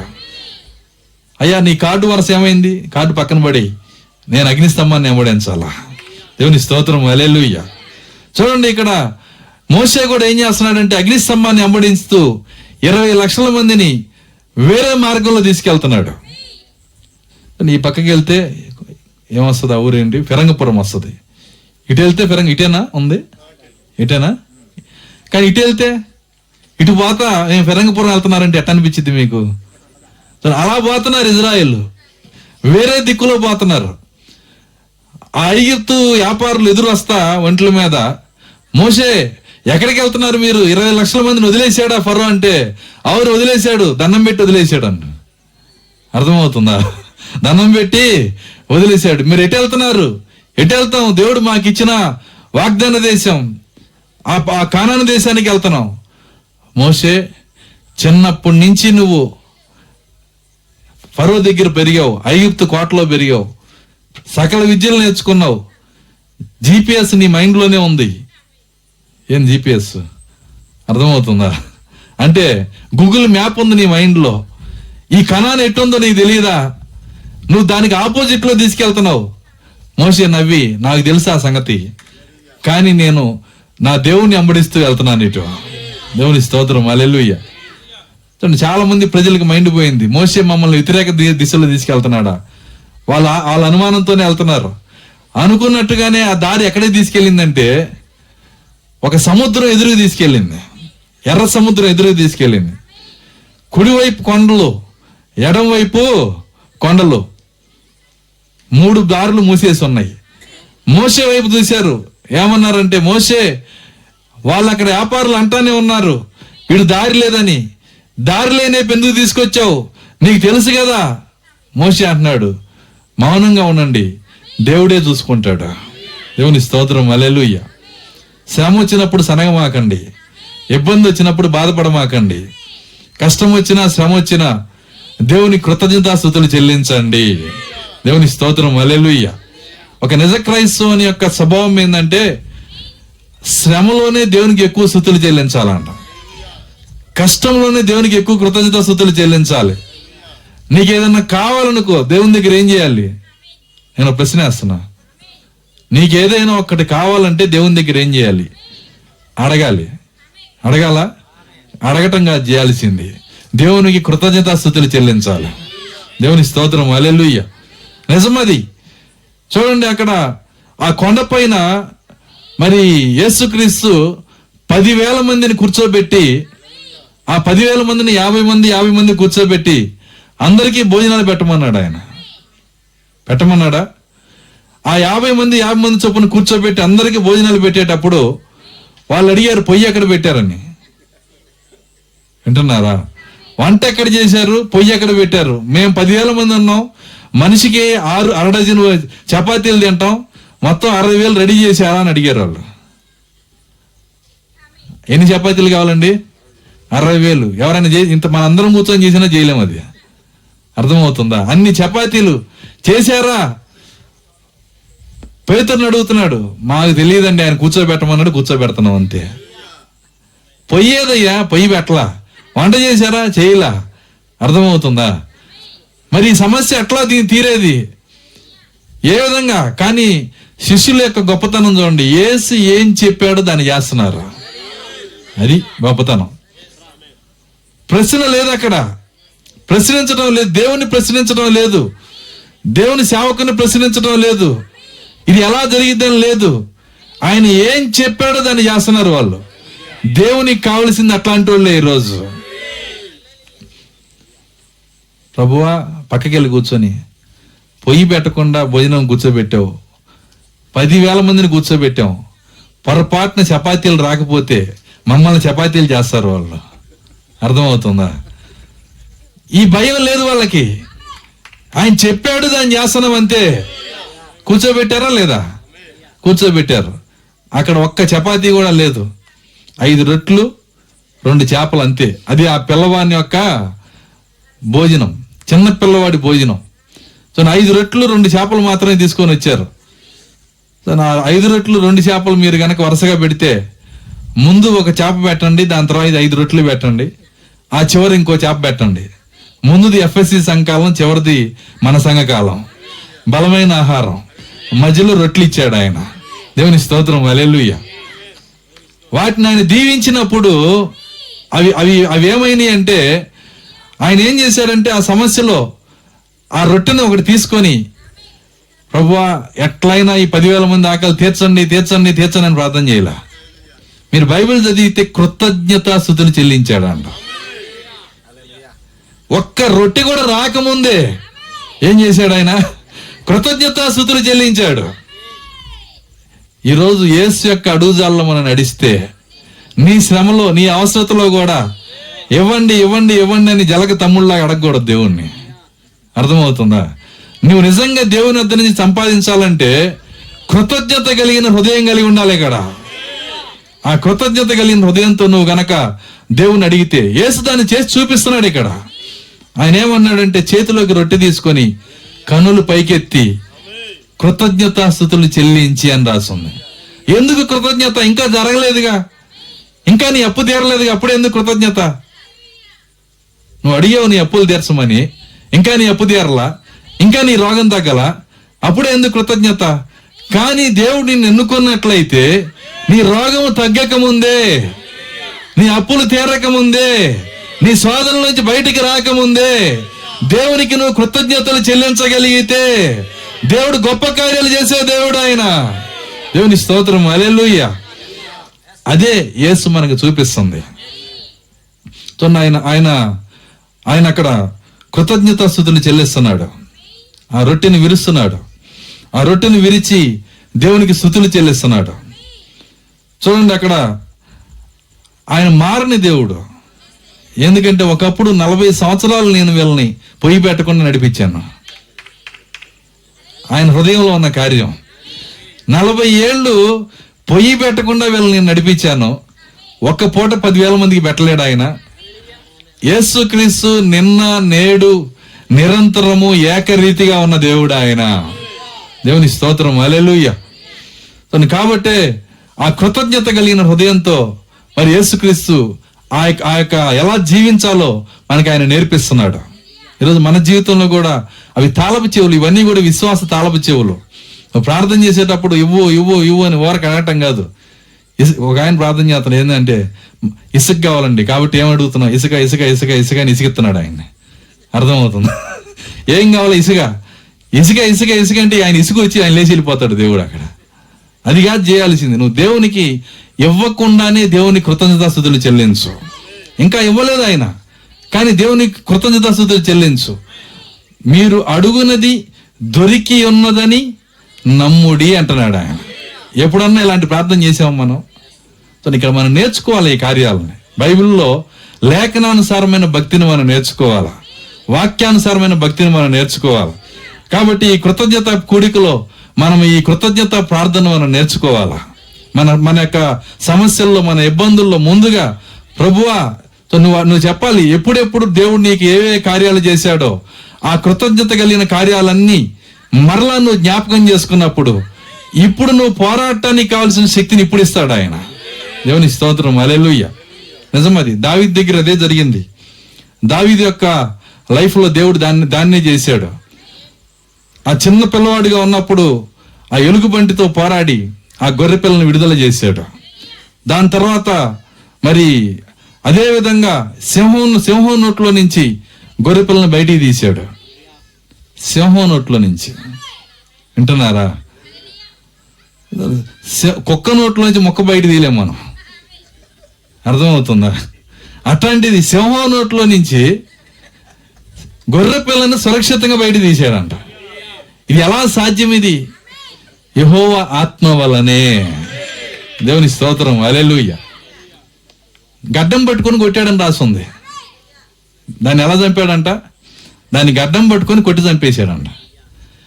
ఈ సంగతులు ఆయన హృదయంలో ఉన్నాయి గనక చూడండి, అక్కడన్న గొలియాత్ అనే సమస్య వచ్చినప్పుడు ఆ గొలియాత్ సమస్య నుంచి బయటికి రావటానికి ఏం చేయాలో తెలియక గొలియాత్ ఏమడిగాడంటే అందరూ వద్దు, ఒక్కళ్ళే రమ్మన్నాడు. ఏమన్నాడు ఆయన? అందరూ వద్దు, అందరం కలిసి వెళ్తే వెళ్తాం కానీ ఒక్కళ్ళు ఎట్ట పోరాడతామండి? పోని వాడు ఏమన్నా సామాన్యుడిగా ఉన్నాడా? 10 మంది వెళ్ళి కొట్టమంటే కొడతామని నమ్మకంతో. కానీ ఒక్కడే రావాలంటున్నాడు. ఈ ఒక్కడెవరు? ఒంటరిగా సిలువ మోయాల్సిన ఒక్కడెవరు? దేవుని స్తోత్రం, హల్లెలూయా.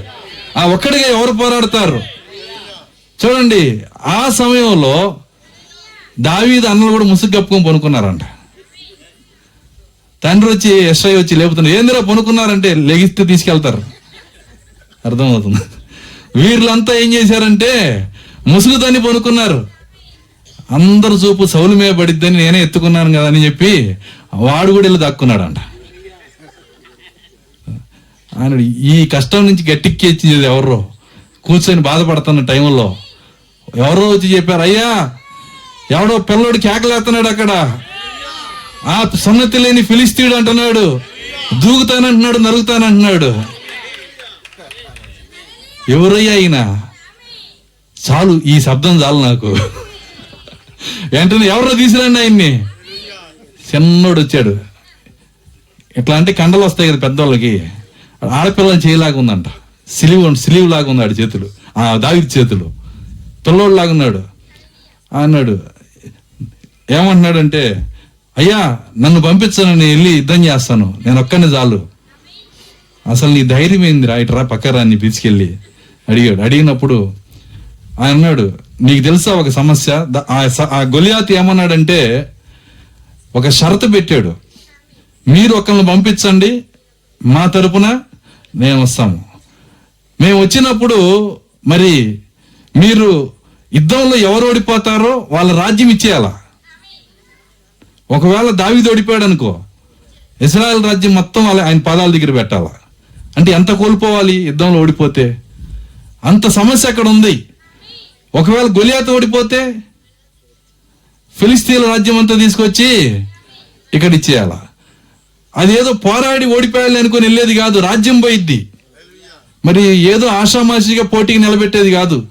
అర్థమైందా నీకు అంటున్నాడు. అర్థమైందయ్యా. మరి నీ ధైర్యం ఏంటి? కూర్చోబెట్టి కృతజ్ఞత మనసుతో జరిగిన కార్యాలు వివరించాడంట. ఎలుగుబంటి చేతుల్లోంచి విడుదల చేశాను, సింహం చేతుల్లోంచి విడుదల చేశాను. వీడు సింహం కంటే ఎక్కువేం కాదు కదా. అర్థమవుతుందా? సౌలు విశ్వాసిగా మారిపోయాడంట. దేవుని స్తోత్రం, హల్లెలూయా. సౌలు ఏమైపోయాడు? మారకపోతే రాజ్యాన్ని పన్నంగా ఎట్ట పెడతాడు? అర్థమవుతుంది. రాజ్యాన్ని పన్నంగా పెడుతున్నాడంటే సౌలు విశ్వాసిగా మారిపోయాడు. మారిపోయి అందరూ అన్నారు, అయ్యా ఈ పిల్లోడిని వద్దయ్యా. లేదు, ఈ పిల్లోడే వెళ్ళాలి. మీరు వెళ్ళొచ్చుగా, అడగమాకండి ఆ మాట. అర్థమవుతుందా? మన సైన్యాధిపతి ఏమయ్యాడు? దుప్పటి కప్పుకొని ఉన్నాడు. అర్థమవుతుందా? ఎవరు లేరు అక్కడ, వెళ్ళేవాళ్ళు ఎవరు లేరు. సహాయం చేసేవాడు ఎవరు లేనప్పుడు యెహోవా బాహువే. దేవుని స్తోత్రం, హల్లెలూయా.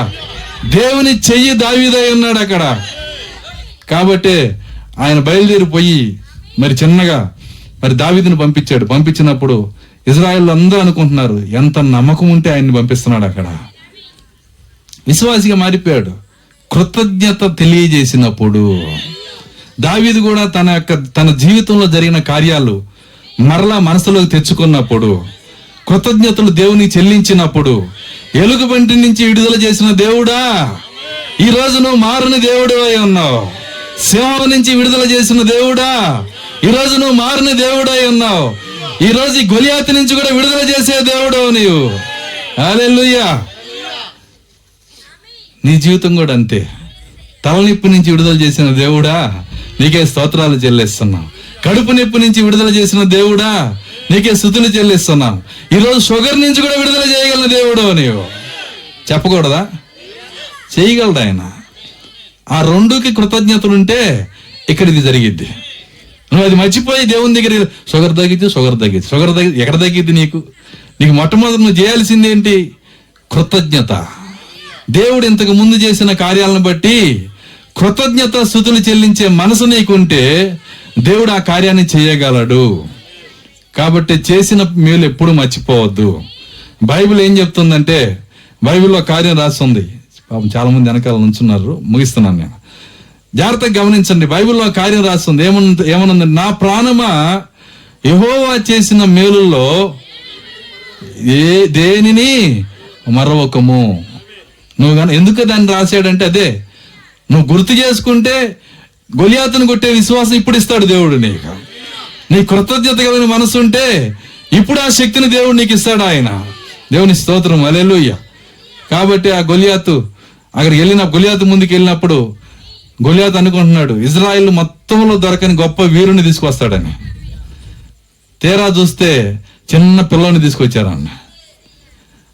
పాలుగారి బొగ్గలతో ఉన్న పిల్లోని తీసుకొచ్చారు. గొలియాతు అనుకుంటున్నాడు ఇజ్రాయిల్లో ఇంకెవరు దొరకలేదా, వీడిని తీసుకొచ్చారు. ఎందుకంటే గొలియాతుకి ఆశ్చర్యంగా ఉంది, కానీ దావీదుకి ఏ భయం లేదు. వీరులు వణుకుతున్నప్పుడు కానీ దావీదు దేవుని పైన విశ్వాసం ఉంచి కృతజ్ఞత కలిగిన హృదయంతో ఈ రోజు కూడా ఆయన మారని దేవుడై ఉన్నాడు. హల్లెలూయా. నిజమది. అదే యేసుక్రీస్తు లైఫ్ లో జరిగింది. యేసుక్రీస్తు అపవాది ఇదే పని వేసుకున్నారు. అపవాది అంటున్నాడు, పాతాళం తరపున నేను వస్తున్నా, ఎవరైనా సరే ఒక్కరిని పంపించండి పరలోకం తరపున. అర్థమవుతుందా? నేను ఓడిపోతే పాతాళం నీకు ఏమంటారు దాన్ని, ఈ పాతాళం నీకు ఊడిగించేస్తుంది. ఒకవేళ పరలోకం ఓడిపోతే పరలోకం మాకు ఊడిగం చేయాలి, బానిసత్వం చేయాలా అన్నప్పుడు సరే అని చెప్పి పందెం ఓకే అయింది. అట్నుంచి అపవాది రెడీ అయిపోయి వచ్చాడు. ఇట్నుంచి ఎండిన భూమిలో మొలిచిన లేత మొక్క వచ్చాడు. దేవుని స్తోత్రం, హల్లెలూయా. కథ మారలా, అదే పరిస్థితి. చూడండి, అక్కడ యుద్ధం ఎలా జరిగిందో ఇక్కడ యుద్ధం అదే జరుగుతుంది. యుద్ధం యెహోవాదే. దేవుని స్తోత్రం, హల్లెలూయా. యుద్ధం ఎవరిదండి? యుద్ధం ఎప్పుడు అయిందే, కానీ మనం పోరాడాలని ప్రయత్నం చేస్తాం. మన పోరాటం పక్కన పెడితే యుద్ధం అయిందే. యేసుక్రీస్తు మరి ఆయన్ని తక్కువగా అంచనా వేసి ఆయన భుజములు వంగిపోయి మరి లేత మొక్క వల్లే వచ్చిన ఆయన ఏం చేస్తాడులే అనుకుంటే ఆయన వెళ్ళి ఆ యొక్క గొలియాతు అయినటువంటి లూసిఫర్ని కింద పడేసినప్పుడు, వాడు కింద పడిపోయినప్పుడు, వాడి దగ్గర నుంచి ఆ మరణ తాళచోలు లాక్కున్నప్పుడు, వింటున్నారా, చట్టం మేరలేదండి. పాతాళలోక రాజ్యము యేసుక్రీస్తు సిలువలో జయించినప్పటి నుంచి ఇప్పటికీ బానిసత్వంలోనే ఉంది. దేవుని స్తోత్రం, హల్లెలూయా. పాతాళ శత్రువు యొక్క రాజ్యము, ఆ పాతాళలోక రాజ్యంలో ఉన్న ప్రతి కార్యము యేసు నామానికి బానిసే. ఎంతమంది దానికి ఆమేన్ చెబుతారు? పాతాళం నుంచి వచ్చిన రోగము యేసు నామానికి బానిసే. పాతాళం నుంచి వచ్చిన శ్రమ యేసు నామానికి బానిసే. ఆ గొప్ప నామాన్ని ధరించుకున్నాం ఈరోజు మనము. తండ్రి కుమారు పరిశుద్ధాత్మ నామంలో పొంది మనం అద్దెకి తెచ్చుకోవాలా? అర్థమవుతుందా నేను చెబుతుంది? యేసుక్రీస్తు నామంలో మనం పొందామంటే మనం అద్దెకి తెచ్చుకోలేదు నామాన్ని. క్రీస్తులోకి బాప్తిజం పొందిన మీరు క్రీస్తును ధరించుకున్నారని బైబిల్ చెబుతోంది. మనం ధరించుకున్నాం, అద్దెకి తెచ్చుకోవాల నామాన్ని. దేవుని స్తోత్రం, హల్లెలూయా. ఈ నామము కింద ఏ పాతాళంలో ఒక శక్తి అయినా బానిసత్వం చేయాల్సిందే. ఎంతమంది ధైర్యంగా దాన్ని నిలబడతారు? దేవుని స్తోత్రం, హల్లెలూయా. పోలీసు భయపడితే దొంగ భయపెడతాడు, తెలుసా మీకు?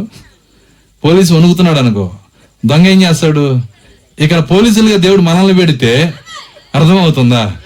ఈ దొంగలు, ఈ రోగాలు, ఈ శ్రమలు, ఈ దెయ్యాలు మనల్ని ఏం చేస్తున్నాయి? భయపెడుతున్నాయి. నువ్వు గనక నీ అధికారాన్ని నువ్వు తెలుసుకుంటే, నువ్వు ధరించుకున్న నామం ముందు ఏది నిలబడదు. దేవుని స్తోత్రం, హల్లెలూయా. అంత గొప్ప నామాన్ని దేవుడు మనకి ఇచ్చాడు ఆయన. కాబట్టి ఆయన వాగ్దానం చేస్తున్నాడు, ఆయన ప్రేమించి సేవించు వారందరికీ సమస్తము సమకూడి మేలు కొరకే జరుగుతున్నవి. సమస్తము సమకూడి, ఎందుకంటే ఆయన మొత్తం ముగించేశాడు. ఆయన మనకి ఇవ్వవలసిందంతా ఇచ్చేశాడు ఆయన. ఇంకా ఆయన నామే మనకి ఇచ్చినాక ఇంకేం కావాలి మనకి? సమస్త విజయం ఆయన నామంలోనే ఉంది, సమస్త శక్తి ఆయన నామంలోనే ఉంది. అన్ని నామాల కన్నా పైన నామం ఆ నామము. హల్లెలూయా. నా గొప్ప ఆ శ్రమలో ఒక్క కార్యం చెప్పి ముగిస్తాను నేను. ఆ గొప్ప శ్రమలో మరి చిన్నగా వాళ్ళు సముద్రం దగ్గరికి వచ్చారు. అక్కడి నుంచి వచ్చాం మనం. ఆ సముద్రం దగ్గరికి వచ్చినాక 20 లక్షల మంది మోషే వైపు చూసి సనుగుతున్నారంట. మోషే, నీకు అసలు తెలివి ఉందా? నీకు బుద్ధి ఉందా? నువ్వు ఫరో దగ్గర చదువుకున్నావు, నీకు డిగ్రీలు ఉన్నాయనుకుని నేను ముందు పెట్టుకున్నావు, అర్థమవుతుందా? నువ్వు ఈ తీరా చూస్తే మమ్మల్ని ఈ విధమైన కార్యాన్ని చేసావు, మమ్మల్ని తీసుకొచ్చి భయంకరమైన స్థలంలో మమ్మల్ని ఇరికిచ్చావు. కుడివైపుకి వెళ్దామంటే కొండలు, ఎడమ వైపుకి వెళ్దామంటే కొండలు, మరి ముందుకు వెళ్దామంటే సముద్రం, వెనక్కి వెళ్దాం అనుకుంటే ఫరో వస్తున్నానంట. పోయి వెనక్కన్నా వెళ్దాం అనుకుంటే ఏమైంది? ఫరో వస్తున్నాడు. 4 వైపులా దిక్కులు మూసేయబడ్డాయి. మోషే, ఏం చేద్దాం? ఏం చేయాలి ఇప్పుడు? చూడండి, కేకలేస్తున్నారు, అరుస్తున్నారు. మరణం మీదకి వచ్చినప్పుడు ఆ మరణ సమయంలో అంత గందరగోళంగా ఉంటది. ఎందుకంటే శ్రమ వచ్చినప్పుడు కుర్చీలో కూర్చున్నంత విశ్వాసం ఉండదండి. ఇబ్బంది వచ్చినప్పుడు అలాంటి విశ్వాసం ఉండదు. ఈ గడియ ప్రవక్త ఒకసారి ఆరాధనలో ఉన్నప్పుడు చర్చిలో కూర్చున్న ముసలాయన హార్ట్ స్ట్రోక్ వచ్చి పడిపోయాడంట. భార్య నర్సు కిందకి దిగి చేయట పట్టుకుంటే అయిపోయింది. గొల్లుమని అరిసేటప్పటికి అందరు గొల్లుమన్నారంట. ప్రవక్త అన్నాడు, సైలెంట్ కొన్నాను అన్నాడు. విశ్వాసాన్ని చూపించండి. ఆరాధన అయ్యేంత వరకు ఊరిని కదలనిలా. వెంటనే నామాన్ని తీసుకుని వెళ్ళాడు ఆయన. దేవుని స్తోత్రం, హల్లెలూయా. యేసు నామంలో పైకి లేమానంగానే ముసలాయన లేచి కూర్చున్నాడు. 15 సంవత్సరాల తర్వాత ముసలాయన చచ్చిపోయింది, నర్సు చచ్చిపోయింది, ఆయన బతికే ఉన్నాడు అన్న. దేవుని స్తోత్రం, హల్లెలూయా.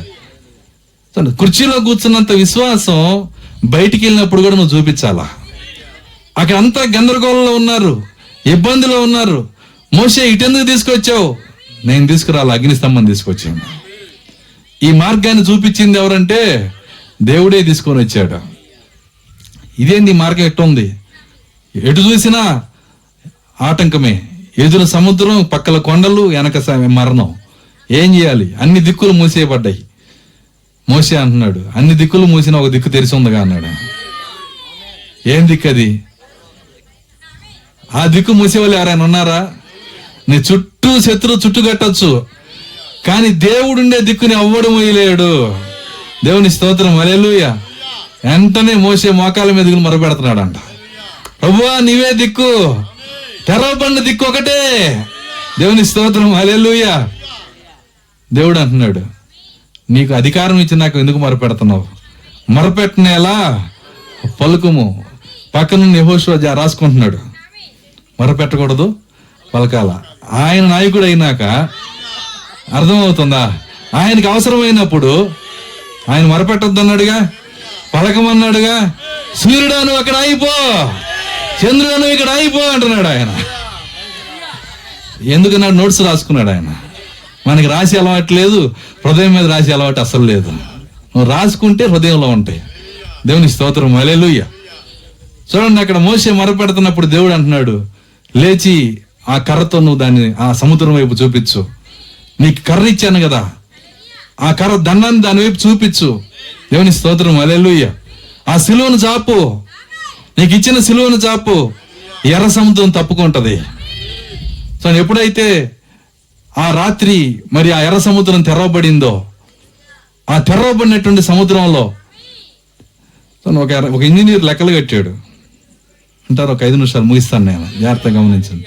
ఒక ఇంజనీర్ లెక్కలు కట్టాడు. ఏమన్నాడంటే, ఆ సముద్రం 10 కమాండ్మెంట్స్ లో చూసినట్టుగా మన సందంత తెరవబడలేదు.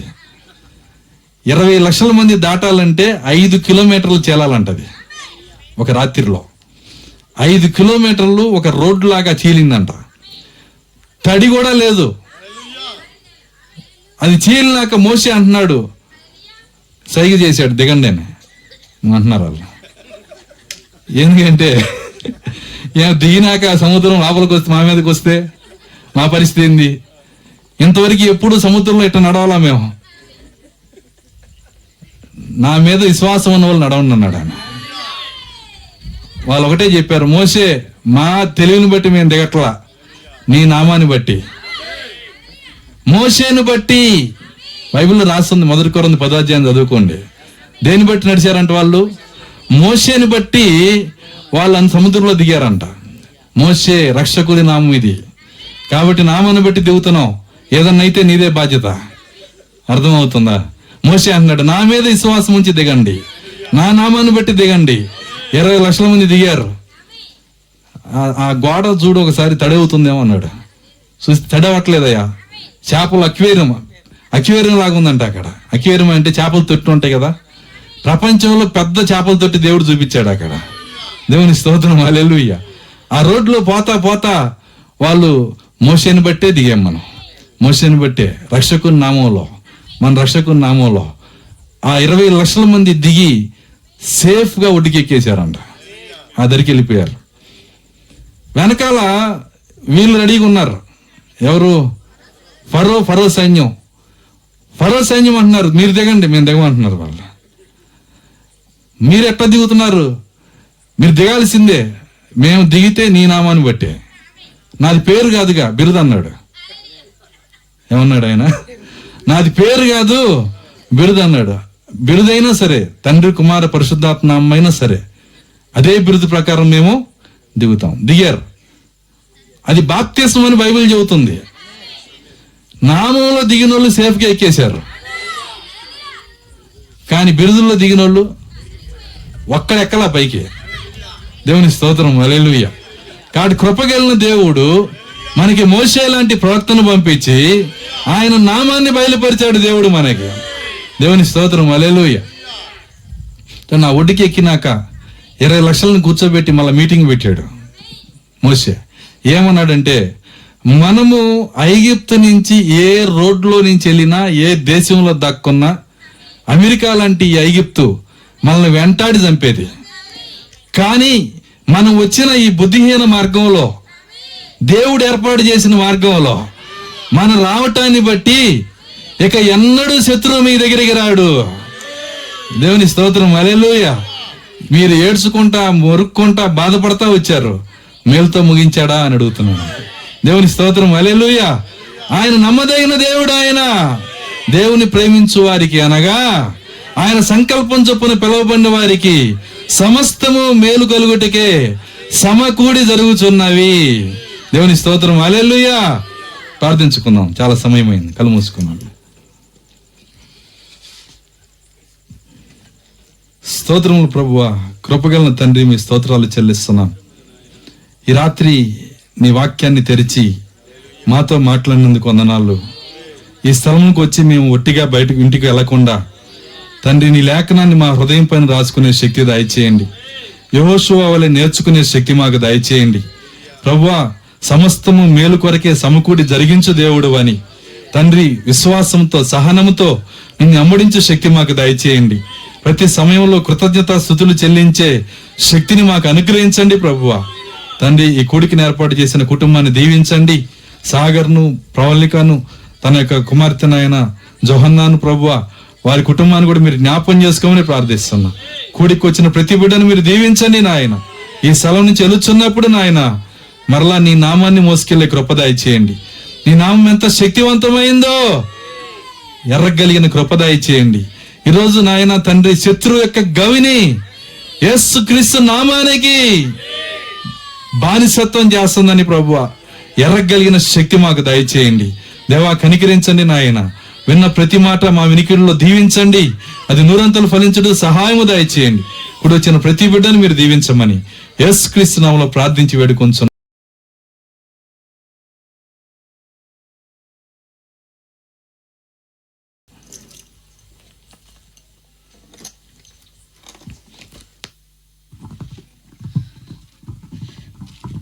సరే, అందరు లేచి నిలబడదాం. చిన్న పల్లవి పాడుకొని ఆరాధన ముగించుకుందాం. నీకే ఆరాధన, నీకే నా హృదయార్పణ, నీకే ఆరాధన, నీకే నా హృదయార్పణ. నాతో నీవు, నీతో నేను ఒకటై ఉన్నాము, విడిపోమేసయ్యా. నాతో నీవు, నీతో నేను ఒకటై ఉన్నాము, విడిపోమేసయ్యా. నా దేవ నీవే కదా, నా దేవ నీవే కదా, నన్ను నడిపే దైవమో, నన్ను నడిపే దైవమో. నీకే ఆరాధన, నీకే నా హృదయార్పణ, నీకే ఆరాధన, నీకే నా హృదయార్పణ. నాతో నీవు, నీతో నేను ఒకటై ఉన్నాము, విడిపోమేసయ్యా. పరము నుండి భూమికి దిగి వచ్చిన యేసయ్యా, వ్యర్థము కాలేదు నీ మరణయాతన. పరము నుండి భూమికి దిగి వచ్చిన యేసయ్యా, వ్యర్థము కాలేదు నీ మరణయాత్రన. శ్రమలతోనే పోరాడి పోరాడుటే నాకు నేర్పితివయ్యా, శ్రమలతోనే పోరాడి గెలిచితివయ్యా. పోరాడుటే నాకు నేర్పితివయ్యా. నీకే ఆరాధన, నీకే నా హృదయార్పణ, నీకే ఆరాధన, నీకే నా హృదయార్పణ. నాతో నీవు, నీతో నేను ఒకటై ఉన్నాము, విడిపోమేసయ్యా. నాతో నీవు, నీతో నేను ఒకటై ఉన్నాము, విడిపోమేసయ్యా. హల్లెలూయా, హల్లెలూయా. దేవుని నామానికి మహిమ కలుగును గాక. మరి చిన్న ప్రార్థన చేసుకుందాం. అందరూ కళ్ళు మూసుకోనండి. మమ్మల్ని మిక్కిలిగా ప్రేమిస్తున్న మా పరలోకపు తండ్రి, నీ పరిశుద్ధమైన నామానికి వందనాలు, స్తోత్రాలు నాయన. ఇదిగో నాయన, ఇంతవరకు నీ దాసుని సిలువ దగ్గర మరుగుపరుచుకొని ప్రభువా, ఈ రాత్రి కాల సమయంలో నీ బిడ్డలకు, ఈ గృహానికి ఎవరికి కావలసిన వర్తమానం ప్రభువా మీరు వారందరికీ మీరు ఇచ్చి ఉన్నారని నాయన ఖచ్చితంగా హృదయపూర్వకంగా మేము నమ్ముచున్నాము తండ్రి. ఓ ఎత్తబడిన వాక్యం మా హృదయంలోకి పోయేదానికి నాయన, అది మా హృదయంలో భద్రపరచబడేదానికి నాయన, అది మా హృదయంలో క్రియ చేసేదానికి నాయన. ఓ మీరు మాకు సహాయం చేయండి ప్రభువా, ఎందుకంటే వాక్యమైన దేవుడు నీవు నాయన. కాబట్టి రాత్రికాల సమయంలో నాయన ఎంతవరకు నాయన, మరి ఎంతవరకు నీ దాసుడు మాట్లాడిన ప్రతి మాట నాయన అది జీవమయ్యును గాక నాయన, అది మా హృదయాలలో మొలకెత్తును గాక నాయన, అది మాలో ఫలాలిచ్చును గాక నాయన, ప్రతి బిడ్డ ఆశీర్వాదంతోను దీవెనలతోను నింపబడును గాక నాయన. అదే విధంగా నాయన ఇంతవరకు ఎత్తబడిన ఈ దాసుడు మీరు దీవించండి, ఆశీర్వదించండి. ఆయన సేవను మీరు దీవించండి, ఆయన కుటుంబాన్ని మీరు దీవించండి, ఆయన సంఘాన్ని మీరు దీవించండి నాయన. నిజముగా ప్రయాసపడి వచ్చినందుకు నీకు స్తోత్రాలు నాయన.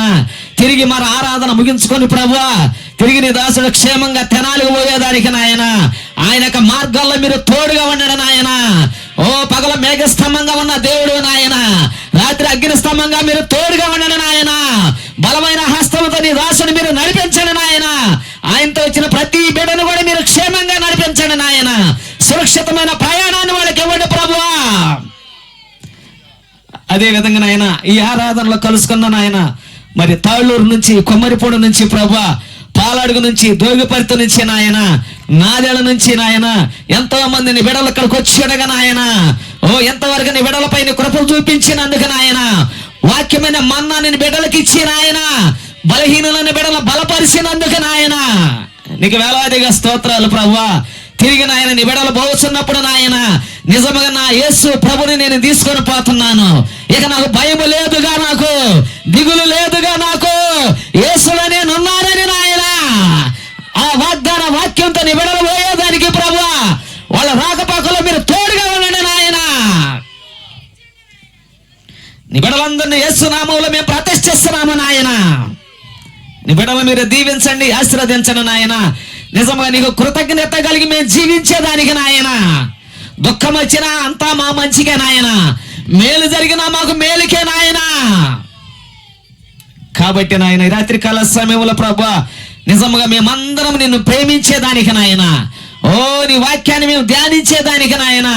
కష్టం వచ్చినాను, సుఖం వచ్చినాను ప్రభువా, కన్నీళ్ళు వచ్చినాను, వేదన వచ్చినాను ప్రభువా, శ్రమలు వచ్చినాను, బాధలు వచ్చినాను ప్రభువా, సమస్తం మాకు మేలులకే నువ్వు జరిగించే దేవుడు నాయన. కాబట్టి నీ బిడ్డలందరూ మీరు దీవించండి. మరి నాయన ఈ యొక్క యంత్ర శబ్దం ద్వారా ఎంతమంది అయితే నీ బిడ్డలు విన్నారో ప్రభువా వాళ్ళ హృదయాలను ప్రభువా మీరు వెప్పమని మేము ప్రార్థిస్తున్నాము తండ్రి. ఒక్క ఆత్మను మీరు రక్షించబడేదానికి మీరు సహాయం చేయండి ప్రభువా. ఓ జగత్పునాది వేయబడక ముని ప్రభువా ఎవరినైతే నువ్వు చూస్తున్నావు ప్రభువా వారి వాక్యానికి ఆకర్షితులయ్యేదానికి సహాయం చేయండి ప్రభువా. తిరిగి ఆరాధన ప్రభా ఇంతవరకు నాయన మరి ఆరాధన జరిగేదానికి నాయన ఈ కోరికని ఏర్పాటు చేసిన మా సహోదరులు ప్రభువా ఇదిగో సాగర్ బ్రదర్ని మీరు జ్ఞాపకం చేసుకోండి. ఆయనకి ఇచ్చిన భార్యను, ఆయనకి ఇచ్చిన కుమార్తెను ప్రభువా మరి జరిగిన అన్నప్రాసన ప్రతిష్ట కార్యక్రమాల్లో నాయన అన్నిట్లో మీరు తోడుగా ఉన్నాడని మేము నమ్ముతున్నాము తండ్రి. ఆ కుటుంబాన్ని సమృద్ధిగా మీరు దీవించడం నాయన, ఏ కొరతలు లేకుండా, ఏ కొదువులు లేకుండా ప్రభువా మీరే సమృద్ధిగా దీవించి ఆశీర్వదించమని మరి ఈ సమయంలో ఈ ఆరాధనకు వచ్చిన ఈ యొక్క అన్నప్రాసన కార్యక్రమానికి వచ్చిన మరి చుట్టాలు, బంధువులు, రక్త సంబంధాలు కూడా నాయన మీరు దీవించి ఆశీర్వదించమని ప్రభు అయిన యేసుక్రీస్తు నామములో అడిగి వేడుకొని ప్రార్థిస్తున్నాను తండ్రి. ఆమేన్. మంచిది. దేవుడు మిమ్మల్ని అందరినీ దీవించి ఆశీర్వదించను గాక. మరి సమయంలో ఆరాధన ముగించబడింది. సరిగ్గా సరిగ్గా చెప్పు.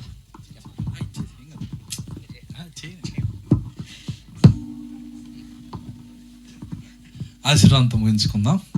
మన ప్రభు అయిన యేసుక్రీస్తు వారి కృప, ప్రేమ, సమాధానము ఇక్కడ కూడినటువంటి వాక్య వధువుకు, సాగర్ కుటుంబమునకు సదాకాలం తోడైండి నడిపించును గాక. మనందరం దేవుని స్తుతించుదాం. హల్లెలూయా, హల్లెలూయా, హల్లెలూయా. అందరికి వందనాలు. God bless you. Sagar brother ఎక్కడ ఉన్నాడు?